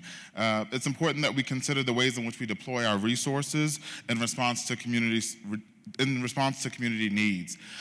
CU Denver, this is very much so on brand for who we are as an institution. As you can see, some of our key features are the nation's first equity-serving institution, a minority-serving institution, as we've recently received our Hispanic-serving institution status, and are working towards our ANAPISI status, serving as Colorado's urban and metropolitan university and a Denver anchor institution. The Equity Incubator provides opportunities to promote equity through our research, our community outreach, and our internal systems. So our objectives for research include establishing feedback loops for co-producing equity knowledge alongside our external communities. Example projects might include an annual front range survey of social equity and social justice. Another presenter earlier this morning mentioned the Colorado 360 review, as well as community outreach, where we can host equity action workshops and bring together like-minded individuals from the community, our faculty, our students, and our staff to address many of our pressing issues. And as you can see with the internal systems, we also want to leverage other parts of the strategic plan and making sure that we are valuing everyone who works at the institution and looking at our own inequities within the institution and making sure, for example, that we create pathways for tenuring instructional faculty. And in summation in this slide, we want to do our best to make sure that we're being action-oriented and to bring purpose to our number one goal of becoming the nation's first equity-serving institution by enhancing scholarly and creative activity, connecting with other front-range communities, making sure that we are a path setter for all faculty, and by valuing our institutional diversity, and again, leveraging our place as the nation's first equity-serving institution. Thank you so much. Thank you. Thank you, SPA team. That was great. In the on-deck circle will be Amy Farrell from the School of Education and Human Development, but next up will be Shay Swager from the library, and I just want to make sure to give people time for the Slido process if you want to collaborate with the SPA folks that just talked about an equity incubator. Everybody good on that? Zach, we good on the timing? Okay, thank you. Shay, take it away. Hello, everyone. My name is Shay Swager, he, him, his. I am with the library, and I want to start off with two popular social myths that we have about technology and data. So the first one is that technology is neutral, that it's just a tool, it can be used for good or evil. And then the second one is that data is objective. It's like a metaphysical window into reality. And they're both false. Those are lies. Technology is not neutral and data is not objective. How things actually work is when you sit down to build something with technology or you're working with data, is you make a series of decisions. And in those decisions, there are both conscious and unconscious biases that are informing what you're doing. Sometimes they're the values that we actually want to impart. Oftentimes they're the ones that we don't. And that's how things like white supremacy, sexism, homophobia, transphobia often get encoded into technology and data. And we've seen that in a presentation this morning about how that literally is crumbling our democracy. And so I find that the most effective ways to counteract that system, almost in a harm reduction sense, is to import theories and methodologies from outside of the traditional technology and data systems. So of those, I think the most important ones are going to be intersectional feminism, abolition, and anti-colonialism. So one of the differences between an individual sense of racism and technological racism is scale, is you can harm a lot more people because of it. And a lot of these presentations today have focused on interdisciplinarity, and so I don't feel like I have to sell the room on the value of interdisciplinary work. And so I am also proposing an interdisciplinary pitch for a justice and equity-oriented technology center at CU Denver. And we do some of this work already, and I don't want to discount that work. We just need to do a lot more of it, and it needs to be more focused on justice and equity and importing both cutting-edge technologies with cutting-edge theories. So there are some centers around the nation, you can find them, that do similar things, but if you look at who's in charge of them, it's a lot of cishet white dude tech bros that all got their computer science degrees from Stanford, and it primarily functions as ethics washing, and we need to yeet that. That's gone. We need something better. We need something that focuses on radical activism and social justice-oriented work. That's going to produce a very different learning experience, which means we need to change the way we're teaching. We need to change the way we're doing tenure and promotion and who we're hiring. So if this is something that's interesting to you, apparently Slido me or talk to me afterwards. I'd love to work with you. Thanks.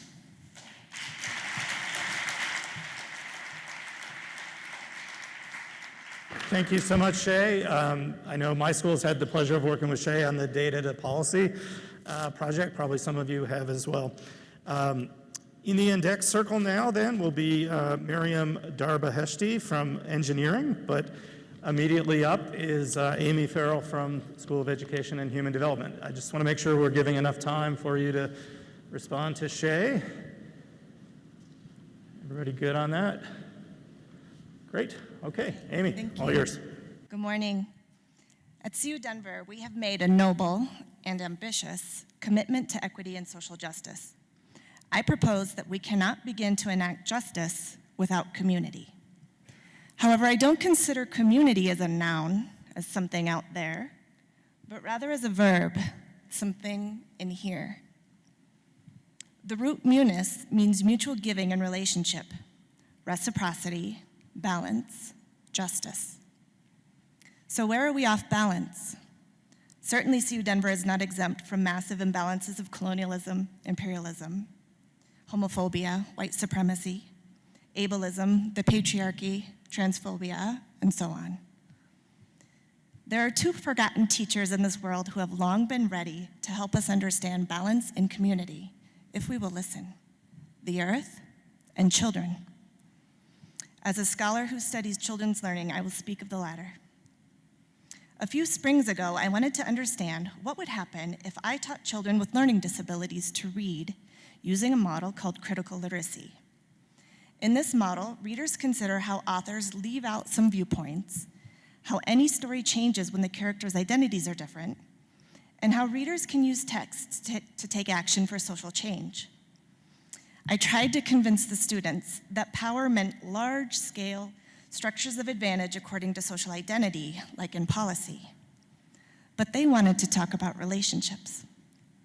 Mariana, a fourth grader whose parents came to Denver from Mexico, described advantage as being able to see the perspective of someone who is experiencing something hard.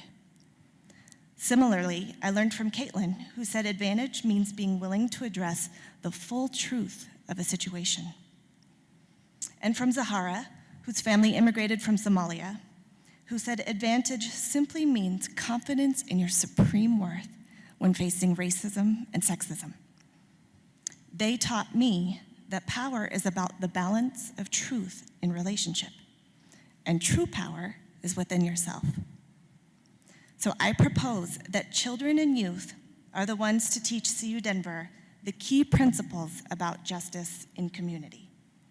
If CU Denver seeks equity, we must ask the questions that these children compel us to ask. Whose perspectives are privileged? What truths are we hiding from? Where are we affording self-empowerment? If I learned this much in one small study, imagine what else we could learn by talking to even more children. So, I plan to examine how children and youth define justice in community, a study in which we build balanced coalitions with children, their families, teachers, and schools.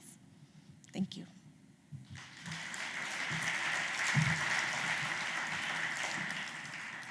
Jamie, yeah, this is going to be a hard job for our university to narrow this down to a small number. There's a lot of great presentations. Everybody's doing a great job staying on time. I really appreciate that as well. In the on-deck circle is Julie O'Brien and Kent Seidel from School of Ed. And up next then is Miriam Darba-Heshti from College of Engineering. Oh, she's already up there. Are we good on the Slido? Okay, great. Miriam. Good morning, everyone. My name is Mariam Darba-Heshti from the College of Engineering, Computing, and Design and Computing. Our research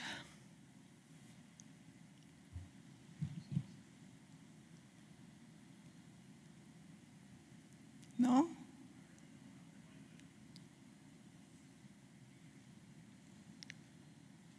No slide decks? Okay. Let's talk then. I'm speaking on behalf of my research team, which includes researchers from College of Engineering, CLAS, and student researchers from School of Education and Human Development. Our project is called Urban STEM Collaboratory. What I want to talk about today is one of the components of the project, which is layered mentorship program.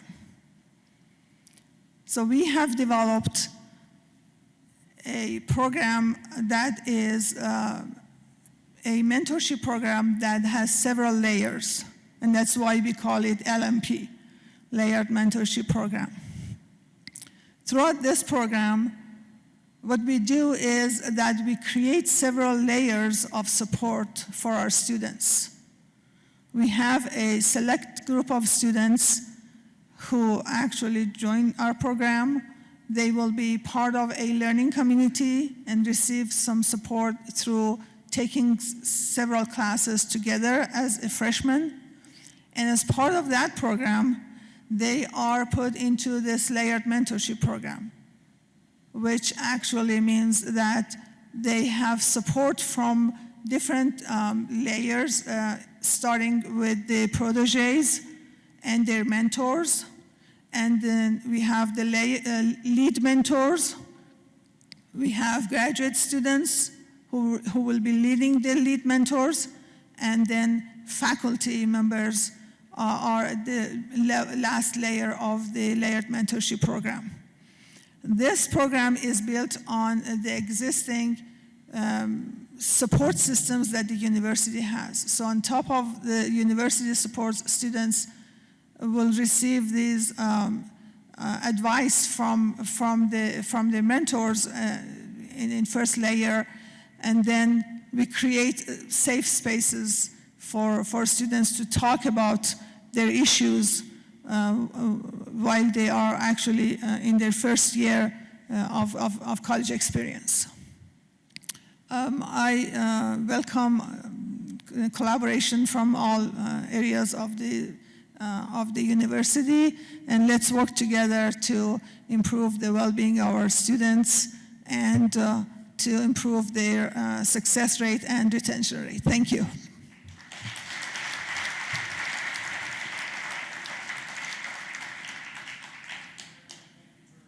With, when the PowerPoints weren't loaded properly. In the on-deck circle will be Gita Verma, and by now you probably recognize we've moved a little bit from their overlapping, but from equity issues into education issues more broadly, and several presenters from the School of Ed, of which next is Julie O'Brien and Kent Seidel. Thank you.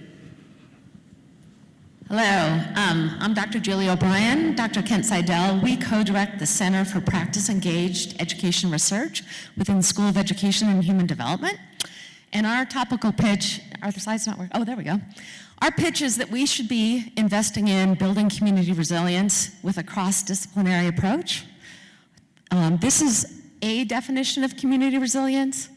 I guess what I want to say is traditionally this concept of community resilience has been applied to our built environments with communities that are contained physically, maybe even in small spaces. We think that it's absolutely a relevant concept, though, that's now being expanded to think more broadly about what do we want to adapt and how do we respond to adverse events beyond just building our physical space. Why now? Some of this we've talked about all morning, actually. It's been amazing to me how many of the presentations throughout the day have talked about the why now being about the pandemic, being about global warming and natural disasters emerging from them. Certainly, we have been in a time of great transition and change. It's absolutely clear that responding to these changes involves grand challenges that bring them together, and what we think is community resilience is part of that response. So what are we proposing? Collaborative development and local engagement with indicators and measures of community resilience to diagnose needs and better support resource allocation, both locally and resources being brought into communities. We think that this involves not just a research institution coming and doing to a community, but partnering with communities, state and federal agencies, bringing the kind of expertise that communities don't already have, practical measurement, rapid evaluation of interventions, and improvement efforts. And there was one other thing I was going to say. I guess I'll step and let you go. All right, we're in the countdown. One of the reasons that we're really focusing here is at this point, can you hit the slide or? No, pick up one more. Our education systems are really key to a healthy and resilient community. We work with rural, very small rural up through downtown Denver. We see this all over the place. One of the really key things on these systems right now are connecting at the local community as opposed to just at the state. We've seen the school districts filling gaps in the infrastructure. Can you go to the next one?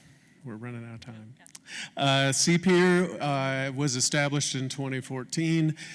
We have been building infrastructure and collaborative work and how to do this, and we invite you all to join us in this. We need more interdisciplinary connections to build on the foundations of education that we've already had. Thank you.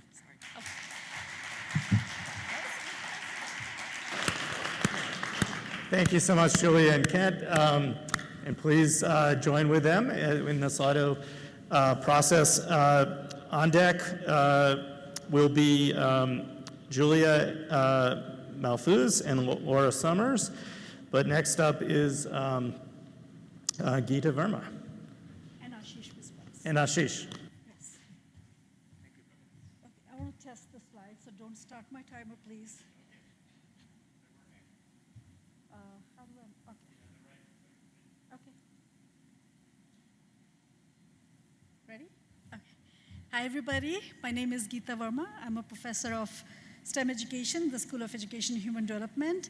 And this presentation at the intersection of research, innovation, and entrepreneurship. And I'm here with my partner, Ashish Biswas from CDCE. Yes. So the challenge is this particular presentation is focused on student success, especially with the university being designated as HSI. Student success is the center of what we do.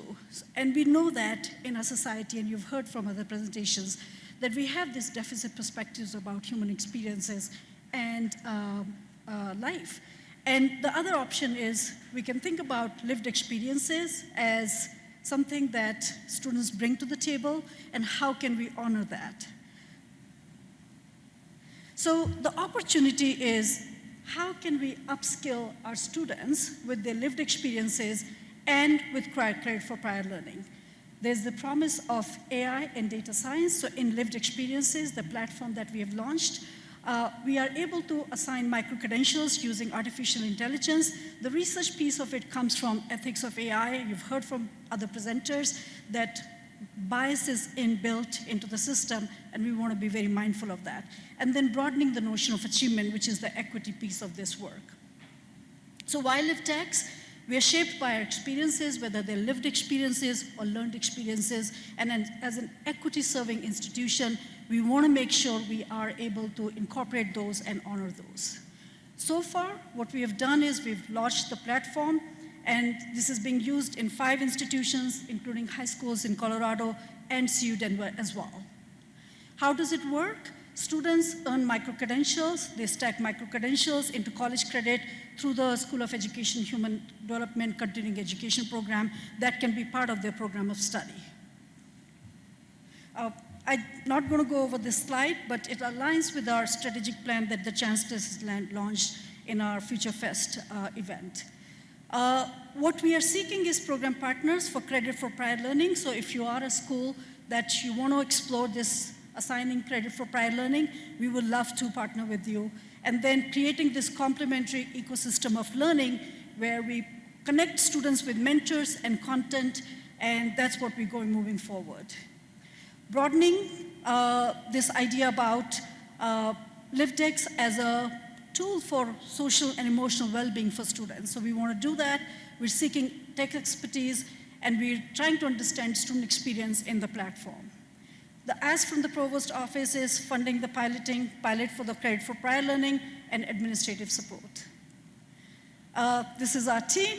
I'm a professor in the School of Education and Human Development, and Ashish, who helps me with the MLPs. So thank you very much, and you're welcome to join us, teams. I would appreciate getting support from the institution. Thank you.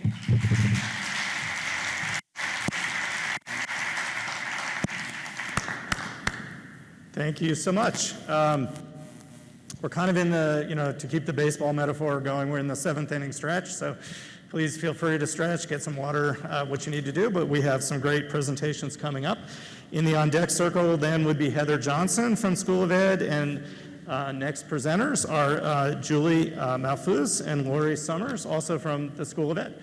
Has everybody had time to work with the Slido on our last presentation?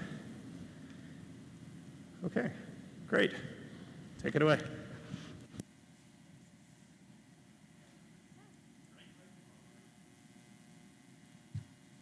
Thank you.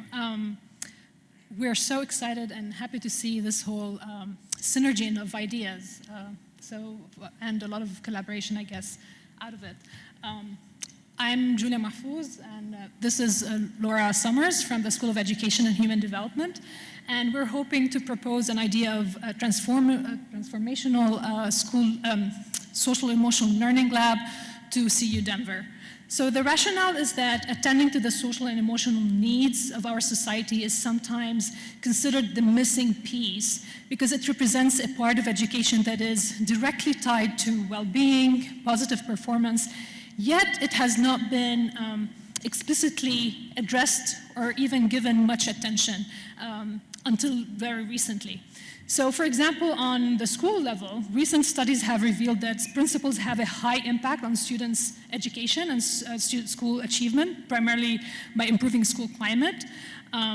For example, a nationally representative survey of 884 K-12 principals revealed that almost all principals believe that social emotional skills are teachable and that promoting social emotional learning will benefit all the types of students, promoting equity and reducing educational disparities.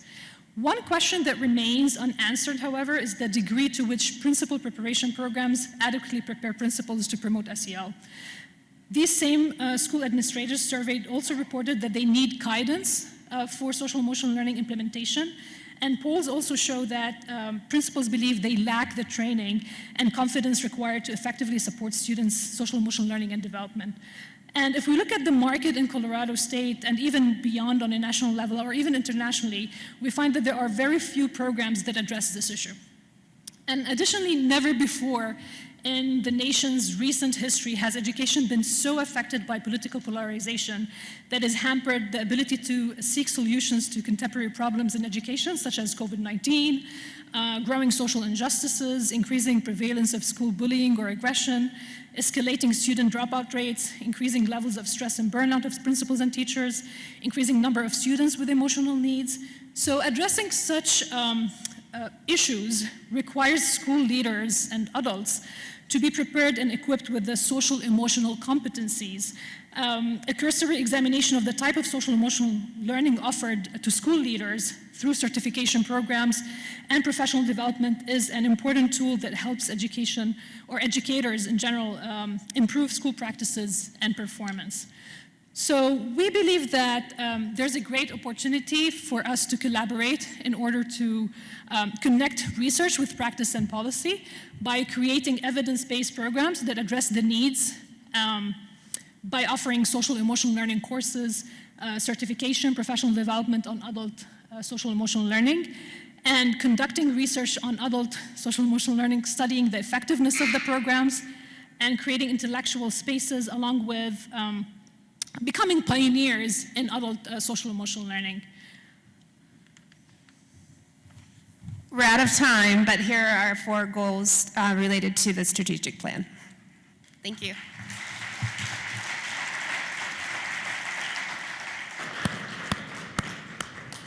Okay, great. Thank you very much. In the on-deck circle now will be Ashish Biswas. And next up is Heather Johnson, also from the School of Education. But again, I just want to give everybody a chance to put your information in based on the last presentation. Again, feel free to get up, stretch, get some water. We have some great presentations left, but we are making great progress. Great. Heather, thank you. All right. So I'm Heather Johnson. I'm an associate professor of mathematics education in the School of Education and Human Development. And the topic of my pitch is transforming undergraduate STEM education. And so here's the punchline. It takes a community to change a system. And the problem that I want to invite us to focus on is how can we create and sustain instructional transformation across departments and colleges in undergraduate STEM education, and particularly the early courses. So why STEM, science, technology, engineering, mathematics? Well, we know it might seem like STEM's neutral, but we know that's a myth. STEM has a long history of including some and excluding others. And this notion of STEM not being neutral is actually front and center in the title of a new National Science Foundation funded project led by Professor David Mays in the engineering department, and for which I'm a co-investigator along with Miriam Darbaheshti and Kate Goodman, who are here today.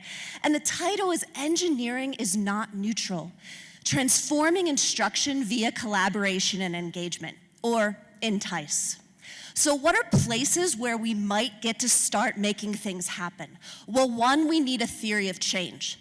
And a theory of change that explains not just how individuals change, but also how systems change. So to illustrate, I'll give an example from a National Science Foundation funded project that I'm leading along with Gary Olson, an instructor in the math department, promoting mathematical reasoning and instructional transformation in college algebra. So the theory of change that we're employing is Kezar and colleagues, communities of transformation. And communities of transformation have three aspects. First, an idea that can challenge the status quo.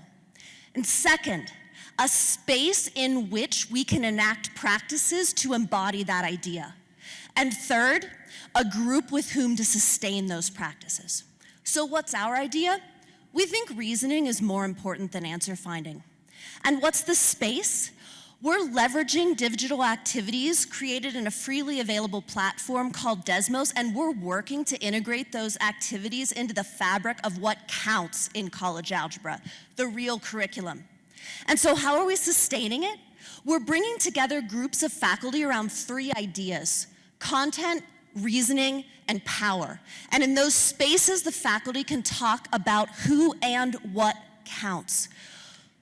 And importantly, we think that students should be more than just be able to be in STEM.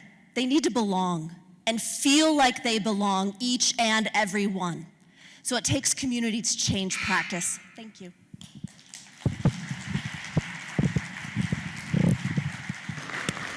Thank you, Heather. Very well done. Kate Goodman mentioned previously is in the on deck circle, and we have a team we saw a few minutes ago flipped around. Ashish and Geeta, you're up next. Everybody have time to respond to Heather's presentation on Slido? Okay, great. Take it away. I brought collaboration with me on the stage. All right. Let's see if it works. Yeah. Hello, everybody. How are you? Already planning for the weekend? All right. So, did you know that as human, we can understand more shades of green than any other color? Probably not. The reason is we evolved from monkeys, and our ancestors spent a lot of time on the woods where it's natural to get that sense of a lot of shades. Anyway, so I'm Ashish Kumar Bishwash. I'm an assistant professor in computer science. I'm also a teacher there, so being a sage on a stage, at some point I need to break ice. Imagine a system that recommends this sort of hints, notes to break ice, understand the engagements by the students, and you take an action and beyond. So Tabby, I present you Tabby, Teaching Assistant Bot for You. It's a pedagogical system to examine the STEM major students' attrition in the online education. The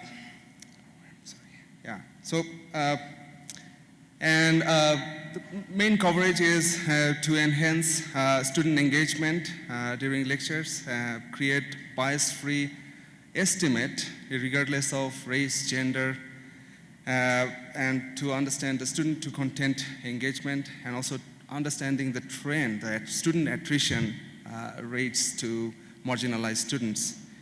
We did some pilot work, and it's based on, actually fueled by AI. Our goal is to get the data, diverse data, and using understanding the pedagogical interventions necessary. We would like to redefine the teaching model, the community of inquiry.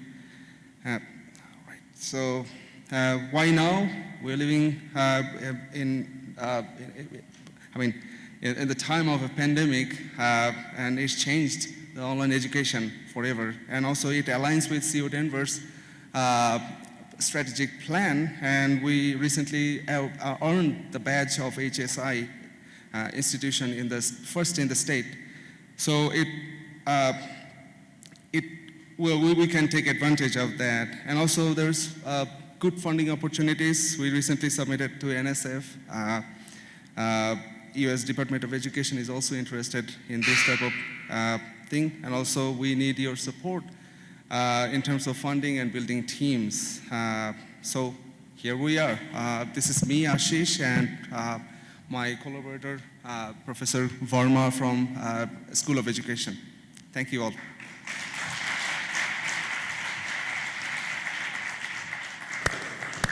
Thank you, Geeta and Ashish. You guys have a lot going on, and I like the hand-raising thing, which we're doing with technology.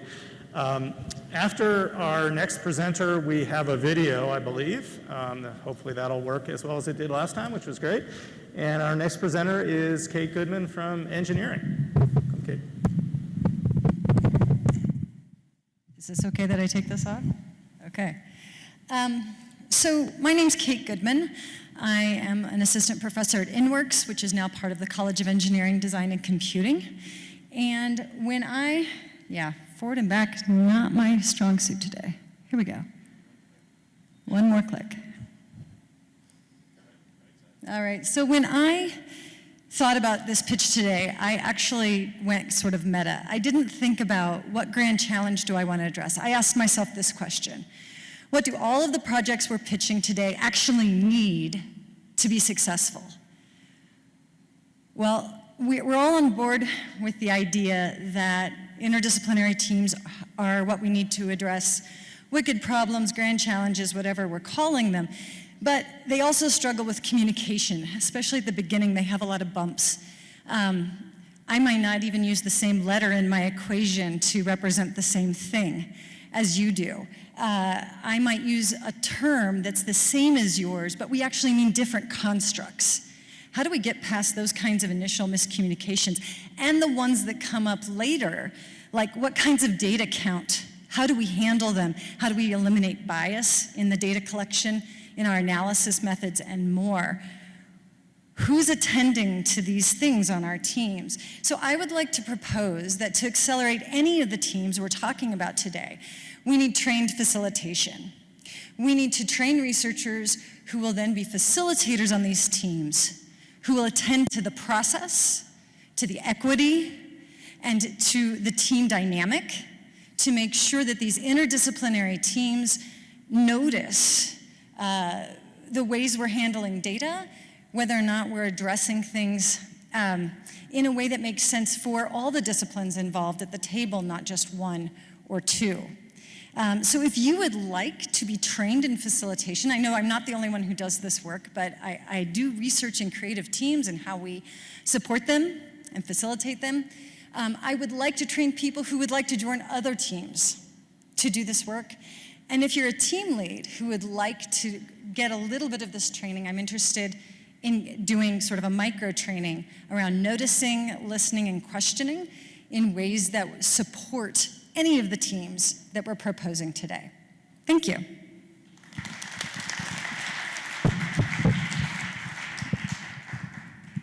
Thanks so much, Kate. I love the meta cross-cutting approach. It's really helpful, so please, folks, join on to collaborate with that, although obviously it'll be a key part of anything we end up doing here at CU Denver with these grand challenges. Next up, we have a video from Marino Resendez from, oh, okay, I take that back. Change in plan. All right. Welcome. Yeah, sorry about that. I misunderstood some of the things, so I submitted a video, but I'm here. All right, and so, well, first of all, my name is Marino Resendez. I'm in the Department of Chemistry, CLAS. So it's been very uplifting to see everyone's presentations. I'm really glad to be here. And so I have a pitch here, but I'm just going to read or do the first part about it. And what it is, or maybe none about it, because I've been changing as I've been hearing the stuff that I've been, the stuff that has been presented. Overall, in my group, we are an organic synthesis group. So basically, we make molecules, but the main thing, so we can make psychedelic molecules, maybe, and so, or drugs. But what we really do is RNA modifications. So of course, I don't have to explain to anyone about RNA because you all know about our vaccines for COVID, right? So we do RNA modifications for therapeutics, and we also do RNA modifications, but there are chemical modifications, unlike my colleague Xiao Yun presented on epigenetic modifications and things along those lines. We do RNA chemical modifications. So these are modifications that come from different stresses, whether it's oxidative stress, and they are related to aging.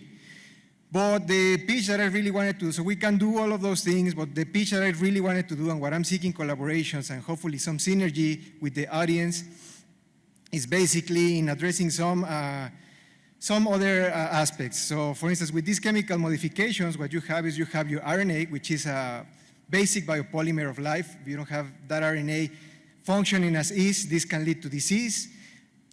This can lead to several unwanted processes in life, right? So in our life cycle. And so what happens is this comes with inequity, right? And so basically a lot of if you live in a neighborhood where you are exposed, for instance, to chemicals, if you live next to a Purina plant or next to a chemical plant because you don't have the money to live in a downtown area or like really nice area, so then basically these modifications may lead to disease. So basically, my pitch for now is basically trying to collaborate with people that may be interested in addressing how these RNA-based changes, which are based on maybe socioeconomic status, based on where you have to live, can be addressed. And so with that, thank you for the opportunity.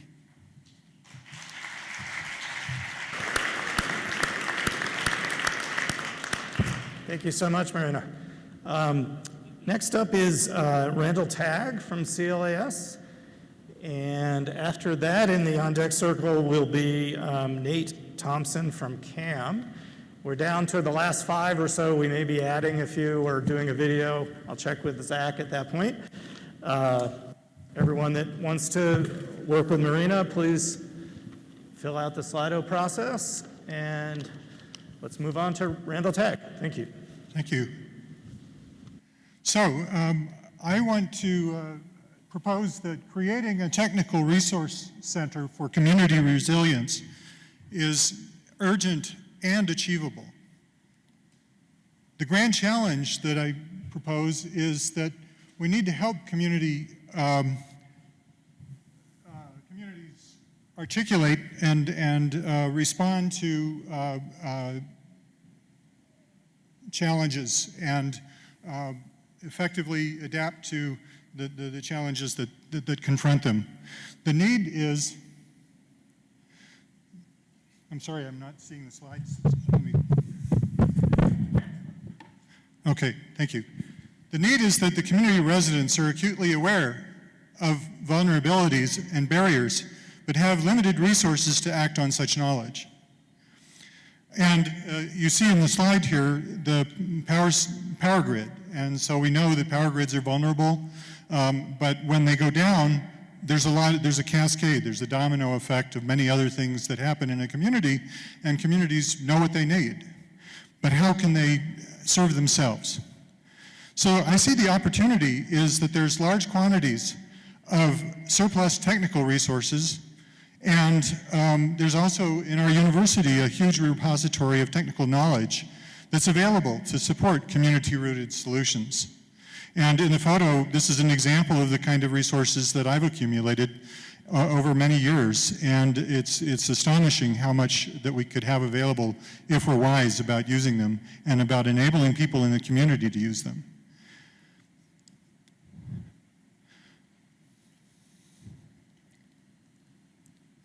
So the approach that I suggest is that we actually set up a space where we could actually deploy these supplies, as well as advanced equipment, which is also readily available in surplus.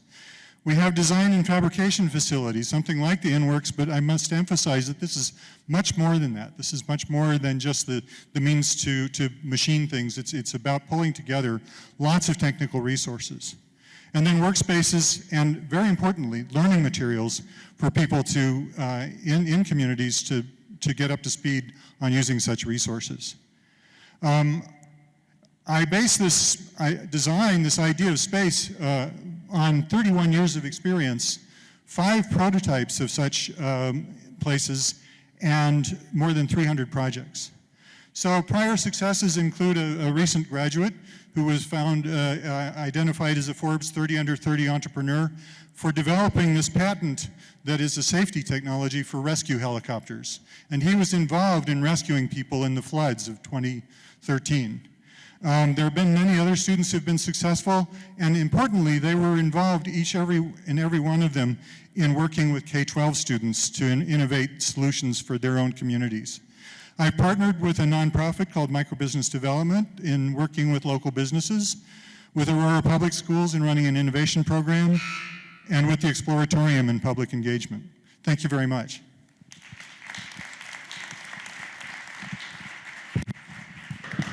Randall, thank you so much. It's fascinating. So again, please use the Slido process to collaborate with Randall. We have on deck Eric Jewell from CAM, and our next presenter is Nate Thompson, also from CAM.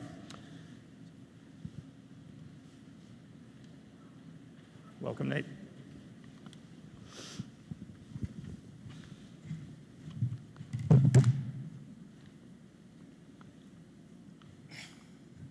All right, I'm Nathan Thompson, Associate Professor in College of Arts and Media, Film and Television Department, pronouns he, him, his, and I go by Nate. My training is actually in technical theater, so I'm a little astounded by the amount of data collection and everything. I tell stories. My research is creative work. I have had to shift gears into the film department and learn the cinematic language, and I work predominantly in the art department. As a theatrical technical director and active participant in the cinematic arts department, my task is primarily to realize the narrative goals of other storytellers through spatial executions that support the narrative goals of those stories. As an instructor in a core diversity course, I'm constantly engaging students and myself in stories that examine privileges and injustices of health and well-being, gender equality, economic status, and inequalities, injustice, among other social concerns. Of these social concerns, I am most invested in stories concerning the cross-sections of the mental health and economic inequalities of the gender non-binary community. While I would like to explore particularly the BIPOC community within these cross-sections, as a straight white man, I am not the one to write and tell the story, but I want to invest my skills and support towards these stories. The instigating force behind this area of creative work is a dramatic script titled Charm by Philip Dawkins, which I use in the core diversity class. The script is set in a youth center in Chicago that centers around Mama D, a 69-year-old black trans woman who sets up a charm school for homeless transgender youth. One particular character is identified as being on the autism spectrum, while in the midst of relocating to Chicago, having her transition medications interrupted. My creative goal is to develop a narrative story in film that addresses the intersectional social concerns of gender identity and equality and the economic, mental, and physical health complications of that community. To develop and produce research-based characters engaging with their particular conflicts within the context of their identities and place in the social and physical community. As a creative, I bring to the table storytelling skills. I need collaborators with more knowledge and research into the crises these characters face, specifically in the areas of factual, anecdotal experiences of gender identity and dysphoria, psychology, the physical medical complications of gender transitioning, the economic impacts on this community, and the sociological realities of these characters in relation to our so-called normalized conforming society. I do creative work. Thank you.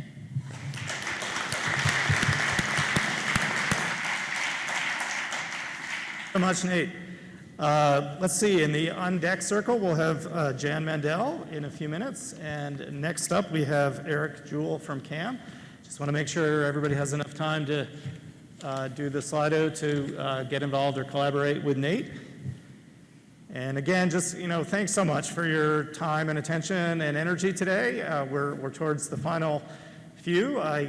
When we first talked about this with the provost, I was like, 40 presentations in 3 minutes each. How do we do that? But we've actually done amazingly well, and I just want to thank everybody for all of your involvement as we head towards the end. And it's hard to be at the end, so I know I keep your attention and energy, and we'll be done shortly and heading to lunch. But next up, Eric Jewell. Thank you. After I graduated from Harvard, I drove my rusty Volkswagen to Los Angeles to make my fortune in the film business, even though I knew absolutely no one there.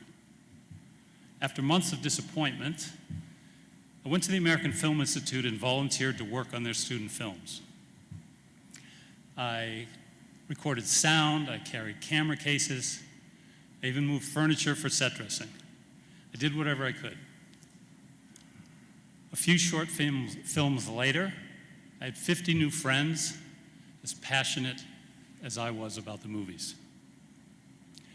This began my community and a realization that the film business is all about networking. 2 years ago, I took 9 students, or not, there we go, 9 students to Los Angeles for the summer. I called upon my group of friends for internships, and they delivered. My students learned about the film business, worked on sets, met other filmmakers. 2 were offered jobs. They all started building their own networks. 33% of those interns identify as people of color, and I want to expand that. Just this Wednesday, the Los Angeles Times published a Hollywood Diversity Report, showing that studios now know that equal representation is good for business. I predict that this will drive their hiring practices for the next decade. So here's my pitch to you. Let's scale up my internship program. Think of it as a semester abroad, where students immerse themselves in a foreign culture and learn how to speak the language. Let's make the foreign seem familiar. Other schools are doing it. University of Arizona just leased a building in downtown LA for their film program. Emerson College has classrooms in a dormitory on the lot at Sunset Gower Studios. Professionals see a resume with Emerson on it, and they associate that with quality students. We can compete with them if we start now. A reputation for creative work in film could drive interest in our school both nationally and internationally. This is what I want. I want people in the film business to say, why don't we hire someone from CU Denver? I hear they have talented people. Join me in this dream of making Semester in Hollywood a reality. Thank you.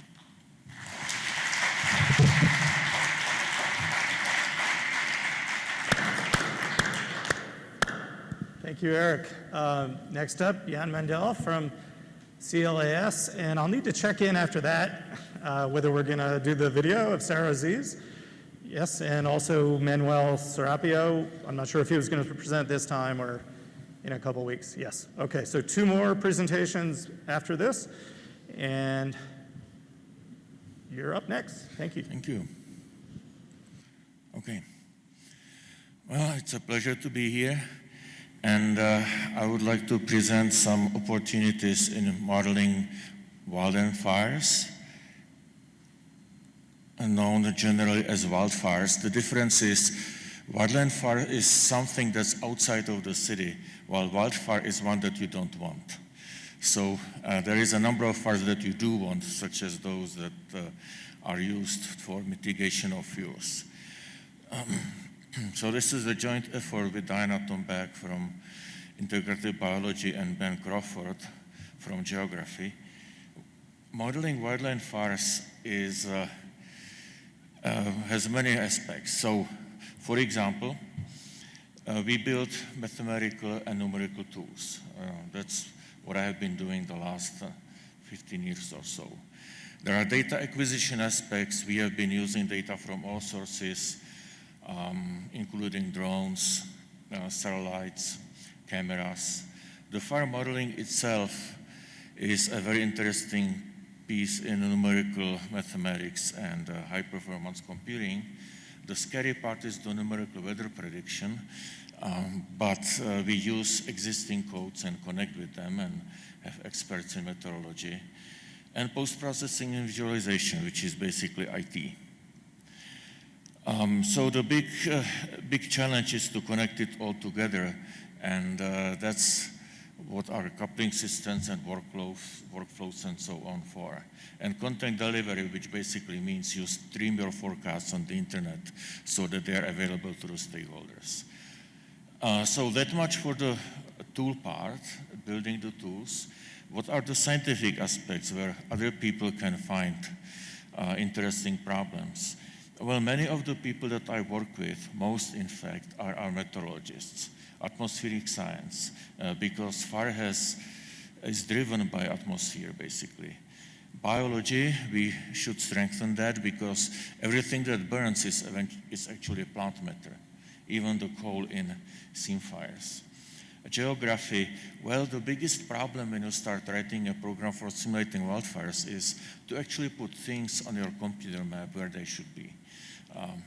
It's very easy to get geolocation error of kilometers if you don't know what you are doing. So we have been slowly learning how to do that. And again, many people in the wildfire business are actually in geology and geography departments. Geology, burn scars, landslides, that's more post-fire effects. Currently in California, after the big fires, they have big floods. So landslides are a serious danger. Burn scar, that's the place that has burned, that has to be reseeded, has to recover again, not always does. Physics and chemistry of wood burning, well, generally we do reduce models. Thank you.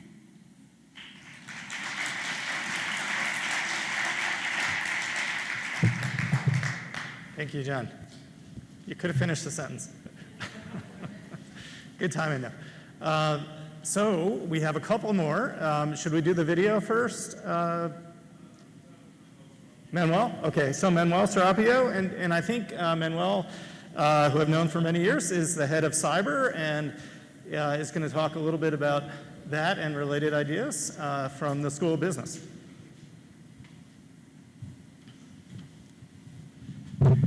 Yeah, thank you. My name is Manuel Serapio, and I serve as faculty director of the Institute for International Business and Center for International Business Education and Research, or CYBER. I'm also associate professor of international business at the business school, and I'm joined here by my colleague, Dr. Liu. I know we have had very, very good session. We've talked a lot about a number of issues.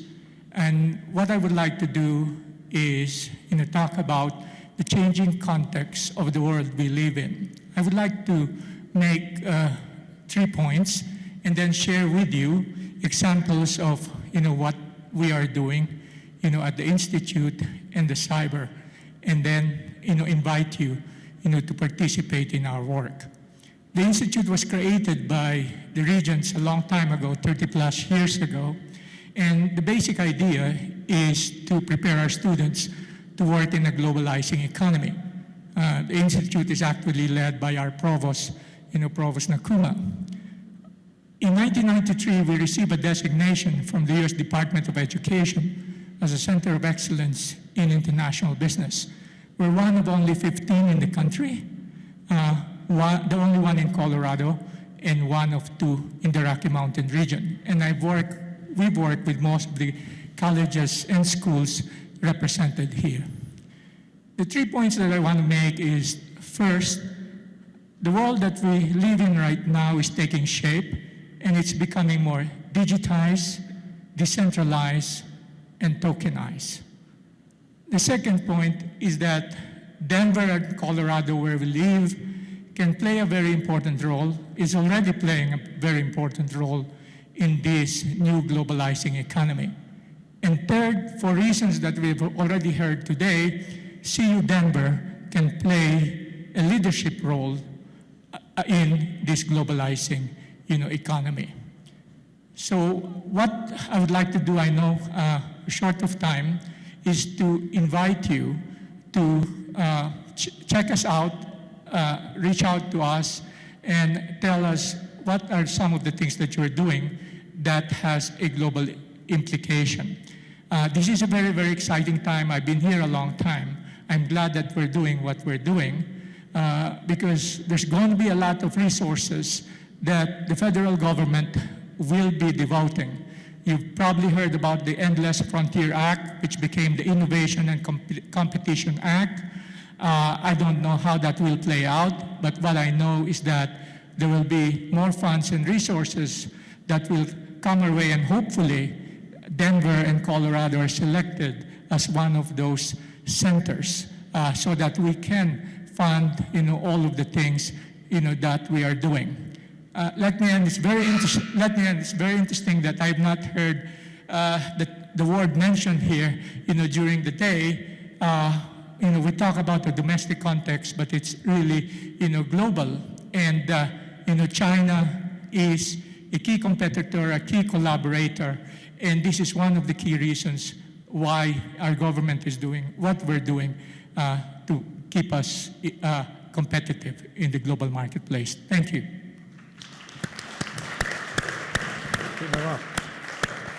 Okay, thanks so much. So again, if you want to be involved or collaborate or reach out to Manuel, and I do think, again, I was too quick with the opportunity to move fast, and if you miss the opportunity to connect with somebody, we have all the contact information and we'll make sure you have access to it. I think we have one more, which is a video. Sarah Aziz from CAP. Hello, my name is Sarah Aziz. I'm a Jedi Visiting Assistant Professor.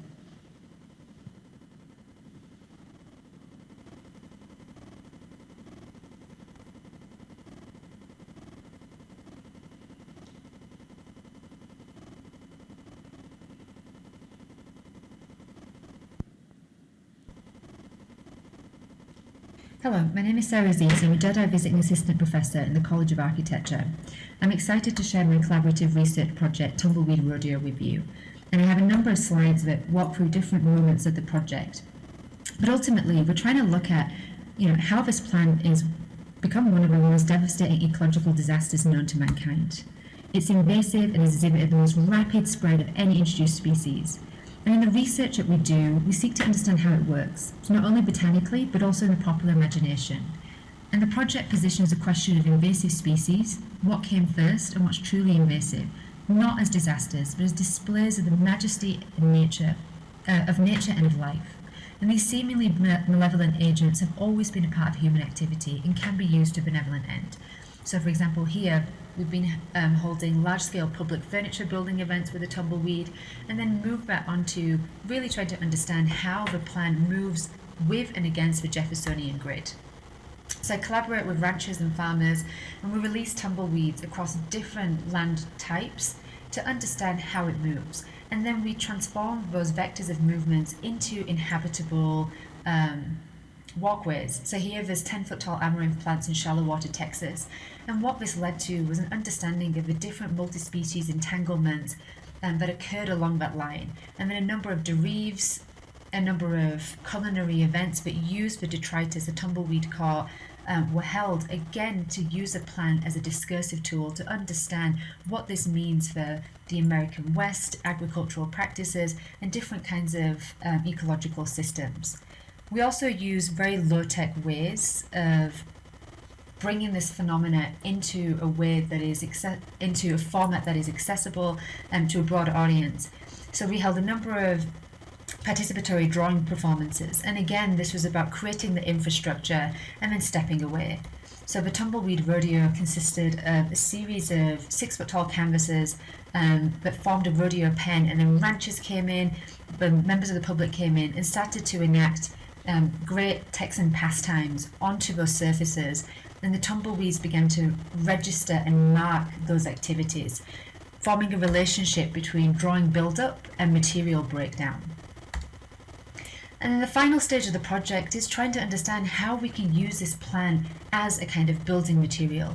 So we held a number of experiments using it as different envelope systems, different screening systems, ultimately to find a way to use this plant as a material that can democratize the practice of architecture by building for free.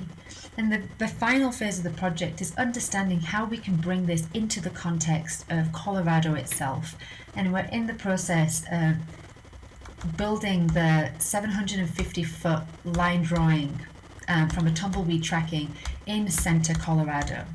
And we would love to engage collaborators from all sides of the conversation to realize this project. So thank you so much for your time, and yeah, thank you for listening.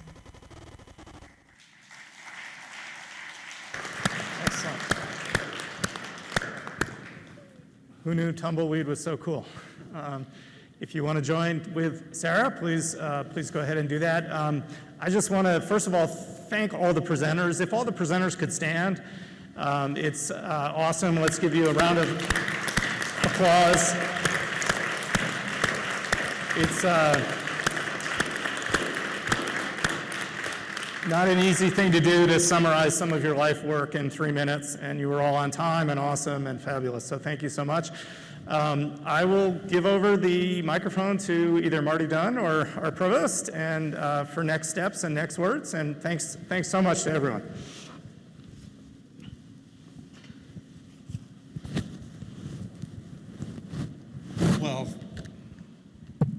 Well, thank you so much, Paul, also for your great work. You had to be on cue kind of every 3 minutes throughout the whole morning, and really impressive. And I'm just sort of stunned, to be honest, and just sort of, this is one of the kind of most intellectually satisfying kind of days I've had in years, probably. And so I feel really grateful. I feel really grateful to have been able to participate, to kind of hear the great work you're doing.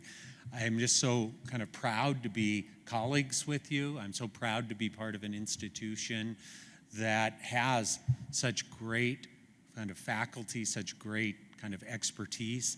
You know, I'm really stunned by the talent you have, by the work you're doing, by the way you articulate the work you're doing, and mostly, by the passion you have about it. So I'm going to take just a couple of minutes, and I'm going to talk briefly through the activity that you're already kind of engaged in. So on Slido, kind of what we would like you to do is kind of pop in ideas or kind of comments, a phrase about things that you see potentially emerging from all that you've heard today. And this word cloud is going to appear kind of in front of us here. As you're doing that, I'm going to just kind of continue with a couple comments, and then kind of when Zach kind of will close the kind of submission period, and I'll say a few things about next steps.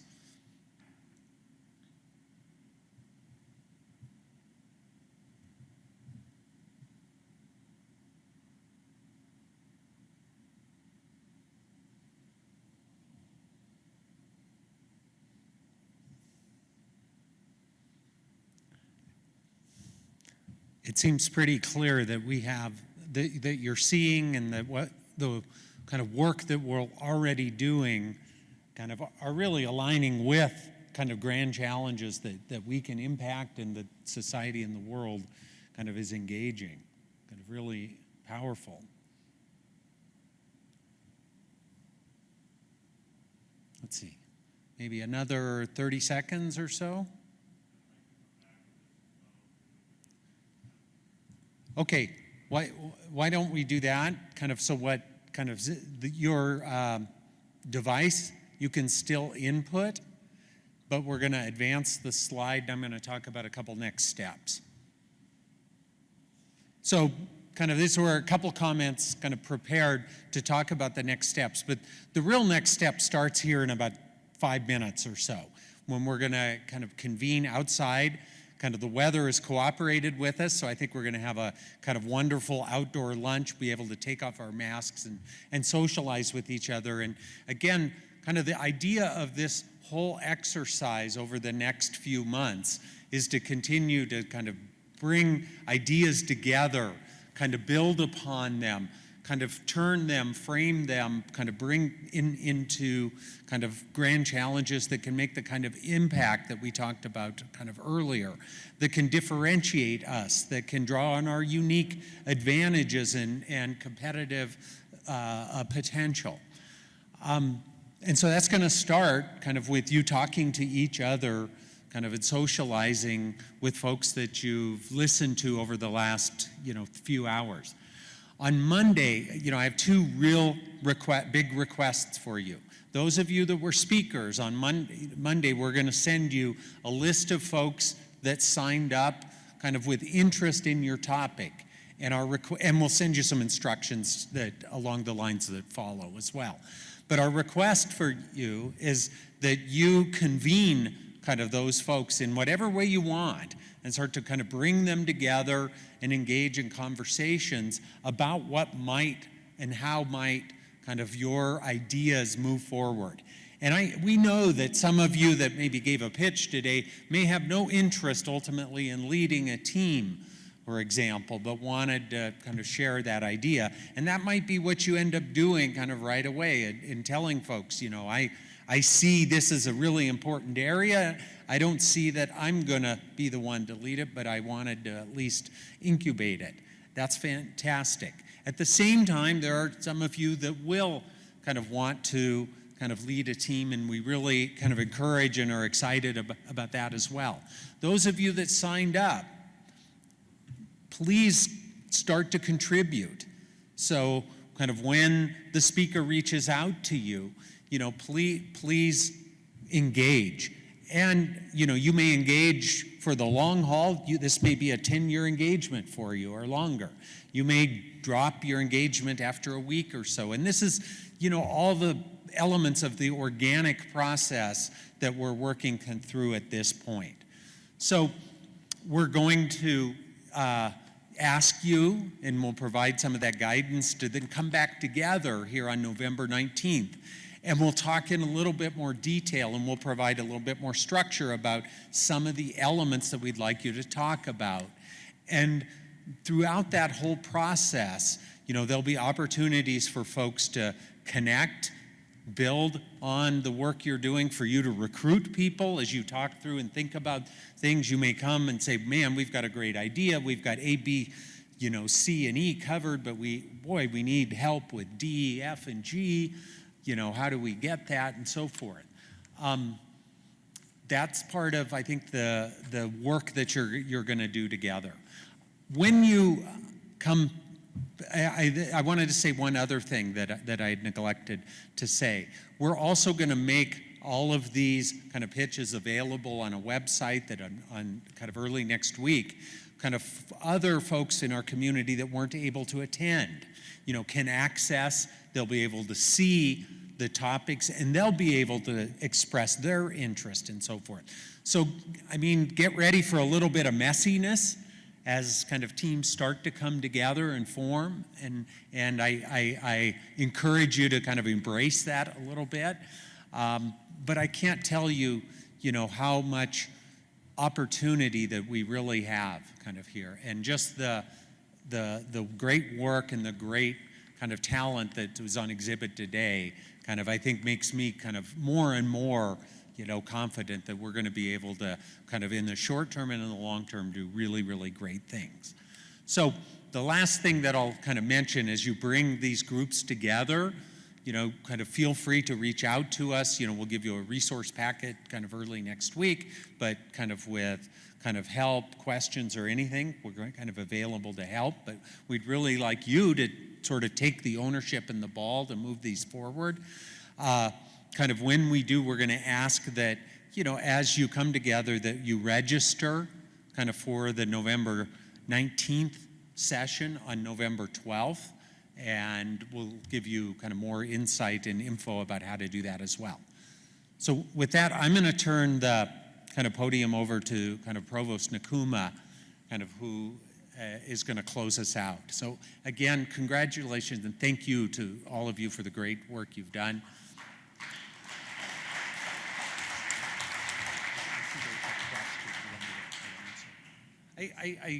I see Laura, a question. We're happy to take a couple questions. Actually, I wanted to say it's questions and answers time. So if you have any questions, this is the time to ask your questions, and then we'll close out. Thank you.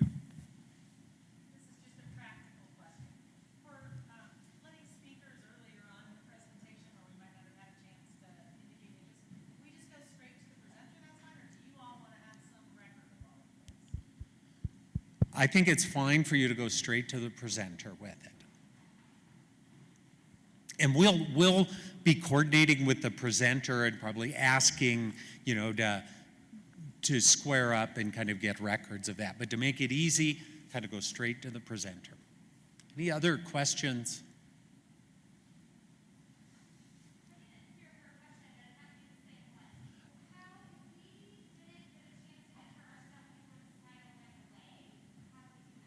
So if you didn't get a chance, it was the same one, I think. If you didn't get a chance, again, all of those will be on the website, so you'll be able to see kind of what they were, who they were, and the contact information. And then you can send an email directly to them, and we'll kind of deconflict or kind of square that all up. Other questions? Hungry. Well, I'm hungry, so we do have some boxed lunches for everybody. We are in the education industry, right?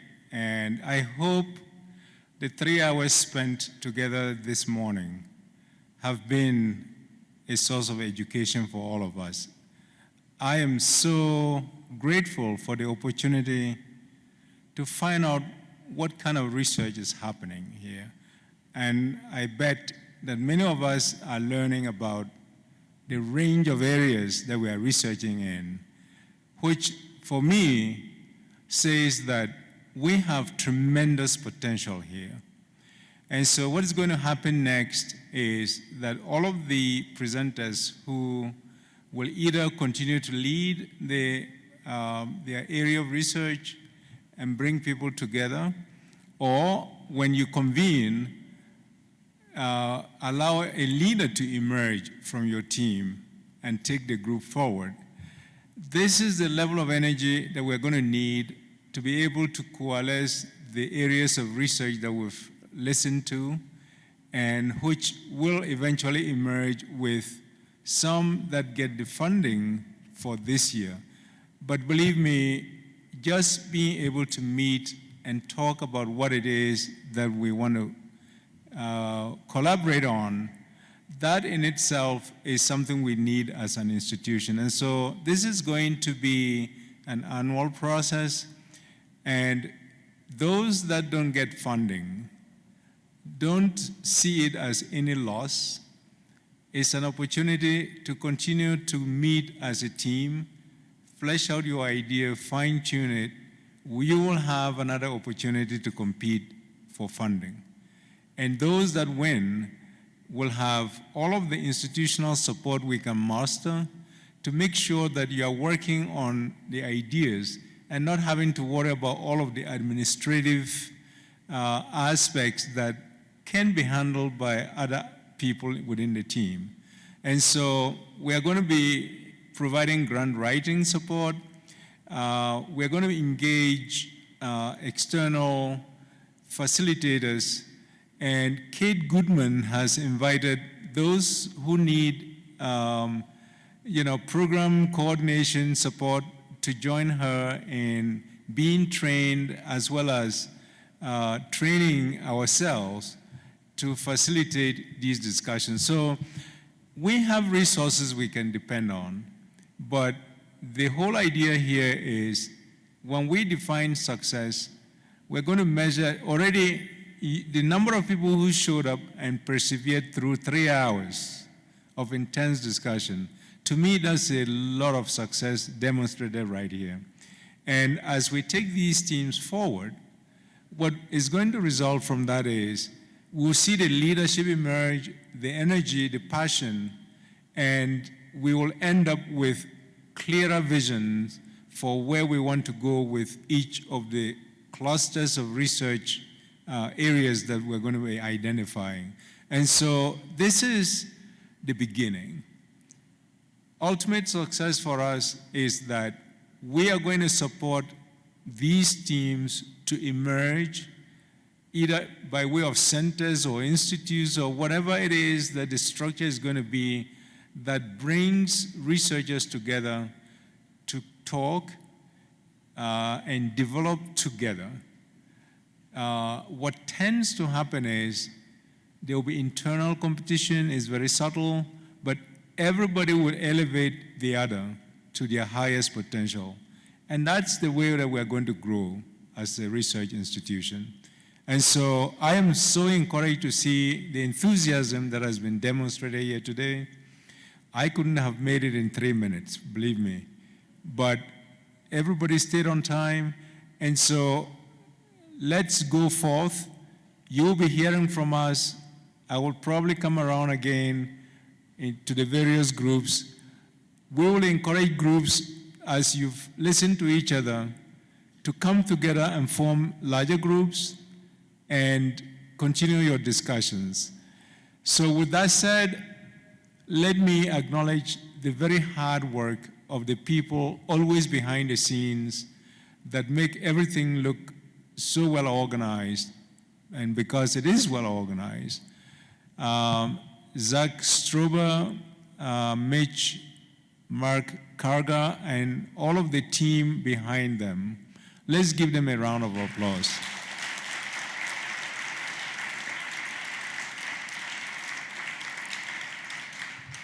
So this is teamwork at its best, and I just can't be more honored to be part of this.